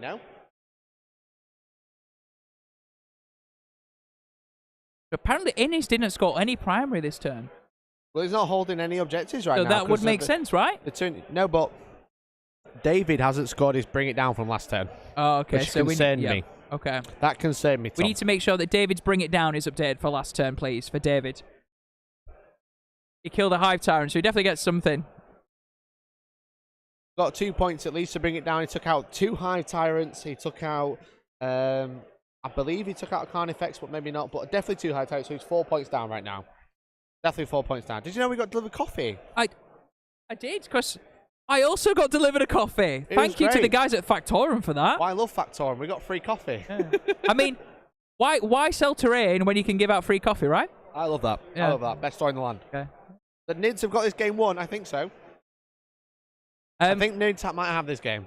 Do you want me to quickly talk you through what's happening on the other table? You give me a nod when you want me to do that. You go for it. You go for it. Tell me what's happening, Tom. What's happening on table what? Table two. So do you want me to tell you? Oh, a spoiler. I mean, obviously we can't tell this table because No. it will. Well, you know, it might affect it. But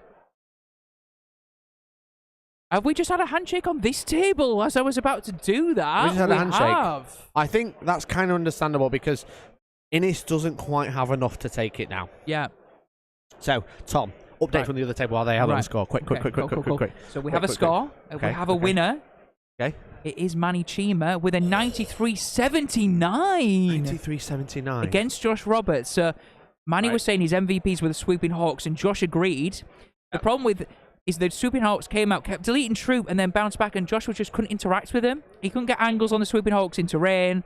And then at one turn and one crucial turn, Manny denied Josh any primary. Wow. So he would have basically everyone was banking on getting 8 pretty much, or maybe a 12 every so often.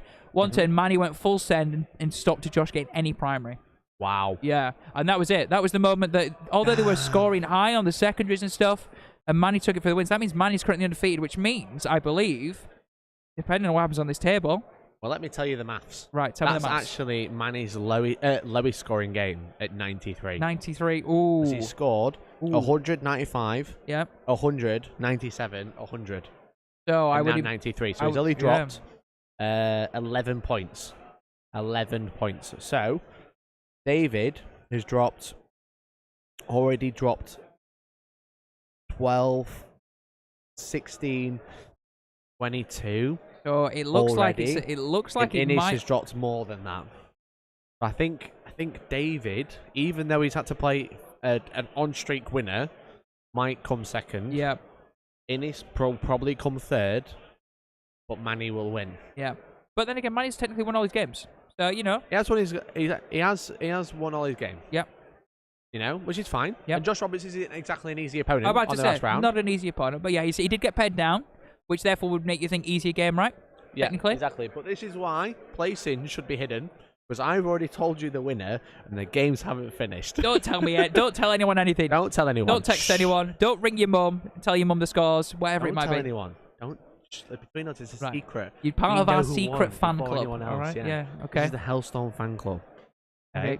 You're all legends watching the stream. This is the inside scoop that you get. When you subscribe to us, we give you the news early. All right. We do. I'm trying to make sure it's not focusing on everyone behind us. If I do this, and it focuses over there. Okay. There's a guy. There's the secret scoop. But what a game that was! What a game that was! And what a weekend it's been, Tom. Yeah, for sure. It's been great. We've had ups and downs. We've had the cameras in way too far out. We've had ups and downs. We've had roundabouts. We've had lefts and rights. We've had twos and throws. We've had toonies and toonies. We've had Eldar. We've had Chaos Knights. We've had Night Lords. We've had Orcs. We've had Death Guard. We've had Jakari, and we've had a lot of fun. Yeah, I don't think we've missed any factions out there. I think that was all the factions that were on the stream. I don't think so. But the main thing is, we've had a mint time. We hope the people who have appeared on stream have had a mint time. We hope you guys watching have had the best time as well. Let us know your thoughts and feedback as well. And join us to chat more competitive 40k in our Discord, !Discord in the chat. Come and join us. Enjoy the memes.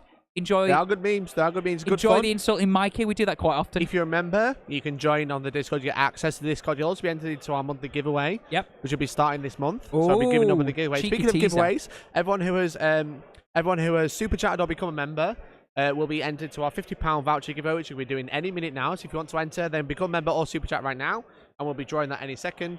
But it's been a great weekend. I want to say a massive thank you to Goonhammer for allowing us to come and stream their event. I want to say a massive thank you to you, Tom. Oh, thank you, for mate. commentating with me. I want to say a massive thank you to Tom Later from yesterday, who commentated with us. I want to say a massive thank you to Neil for table bossing massive thank you to the legend that is Neil Humphreys. We couldn't have done it without him. Couldn't have done it without Hellstorm Neil. Neil. Couldn't have done it without him. Exactly. He looks so good with his headset as he walks around. We've got an embrace. We've got a hug. Got an embrace. The final score in that. Final score in that event. In that game was 55 to Innis, 15 taken hold, 6 stranglehold, 12 no prisoners, 12 warp ritual, And then for David, we've got 45 primary, 15 strangle, 13 no prisoners, and 12 bring it down. There we go. We've had Neil join us. Hi, Neil. You okay? Hey! Hello. You smell nice. Fine. Wow. No, I was lying. He's just that's the first thing he said all weekend on stream, and that's what he opens with. This is what he opens with. Brilliant. But have you had a good time? I've had a fantastic. Absolutely fantastic. Thank you so much, Balrog. Yeah, we're all very tired right now. And Thank guess you what? so much, Balrog, for the super chat. I really appreciate you. Let me try and do a love heart whilst holding a microphone. This is a thing. I'm putting you in the giveaway anyway, Thank you, so Neil. it's fair. Thank you. If you want me to redraw while you're here, we'll redraw. But thank you so much for the super chat. I really appreciate it. Thank you, everyone, for hanging out. And thank you for so much for supporting the channel, as always. But we did just see Tyranids versus Tyranids. Tyranids won by David. I was about to say, Tyranids would have won anyway. But yeah, they did win. Purple Nids with flying harpies. Yeah, exactly. I want to say massive thank you to all for tuning in. Thank you for your support. It's been really good. And thank you again to Goonhammer for allowing us to stream. Have you done the draw? No, I'm about to do it now. Oh, it's all right. I was about to say, is this just suspense Mikey is build-up. building? Okay. Any final takers to be in the draw? Okay. If not, your loss. £50. We're going to do a random number generator for everyone who's super chatted. It's going to be entered to win 50 quid to their favourite hobby store. There's 76 entrants. So between 1 to 76. That's how it works. And you're going to press it 3 times, right? I'm going to go 1, 2, 3. It's number 60. I know I can't really. I can just take a picture before I move on. It's fine. We are complying with all terms and conditions. We want to make sure that everyone believes me. Number 60. Come on, focus. Damn you. Focus. 60. 60. There we go. We showed it on stream. Number 60 is Organ UK. One of our legends in Discord. Organ UK has just won 50 quid to his favourite hobby store. You will be getting £50 to spend on some Tyranid goodness, maybe? Maybe. There we go. So Organ UK has won number 60 in our random draw. Thank you so much for watching, everyone. Thank you to Organ UK for super chatting and winning the prize. Congratulations to him. And thank you to everyone who's super chatted, become a member.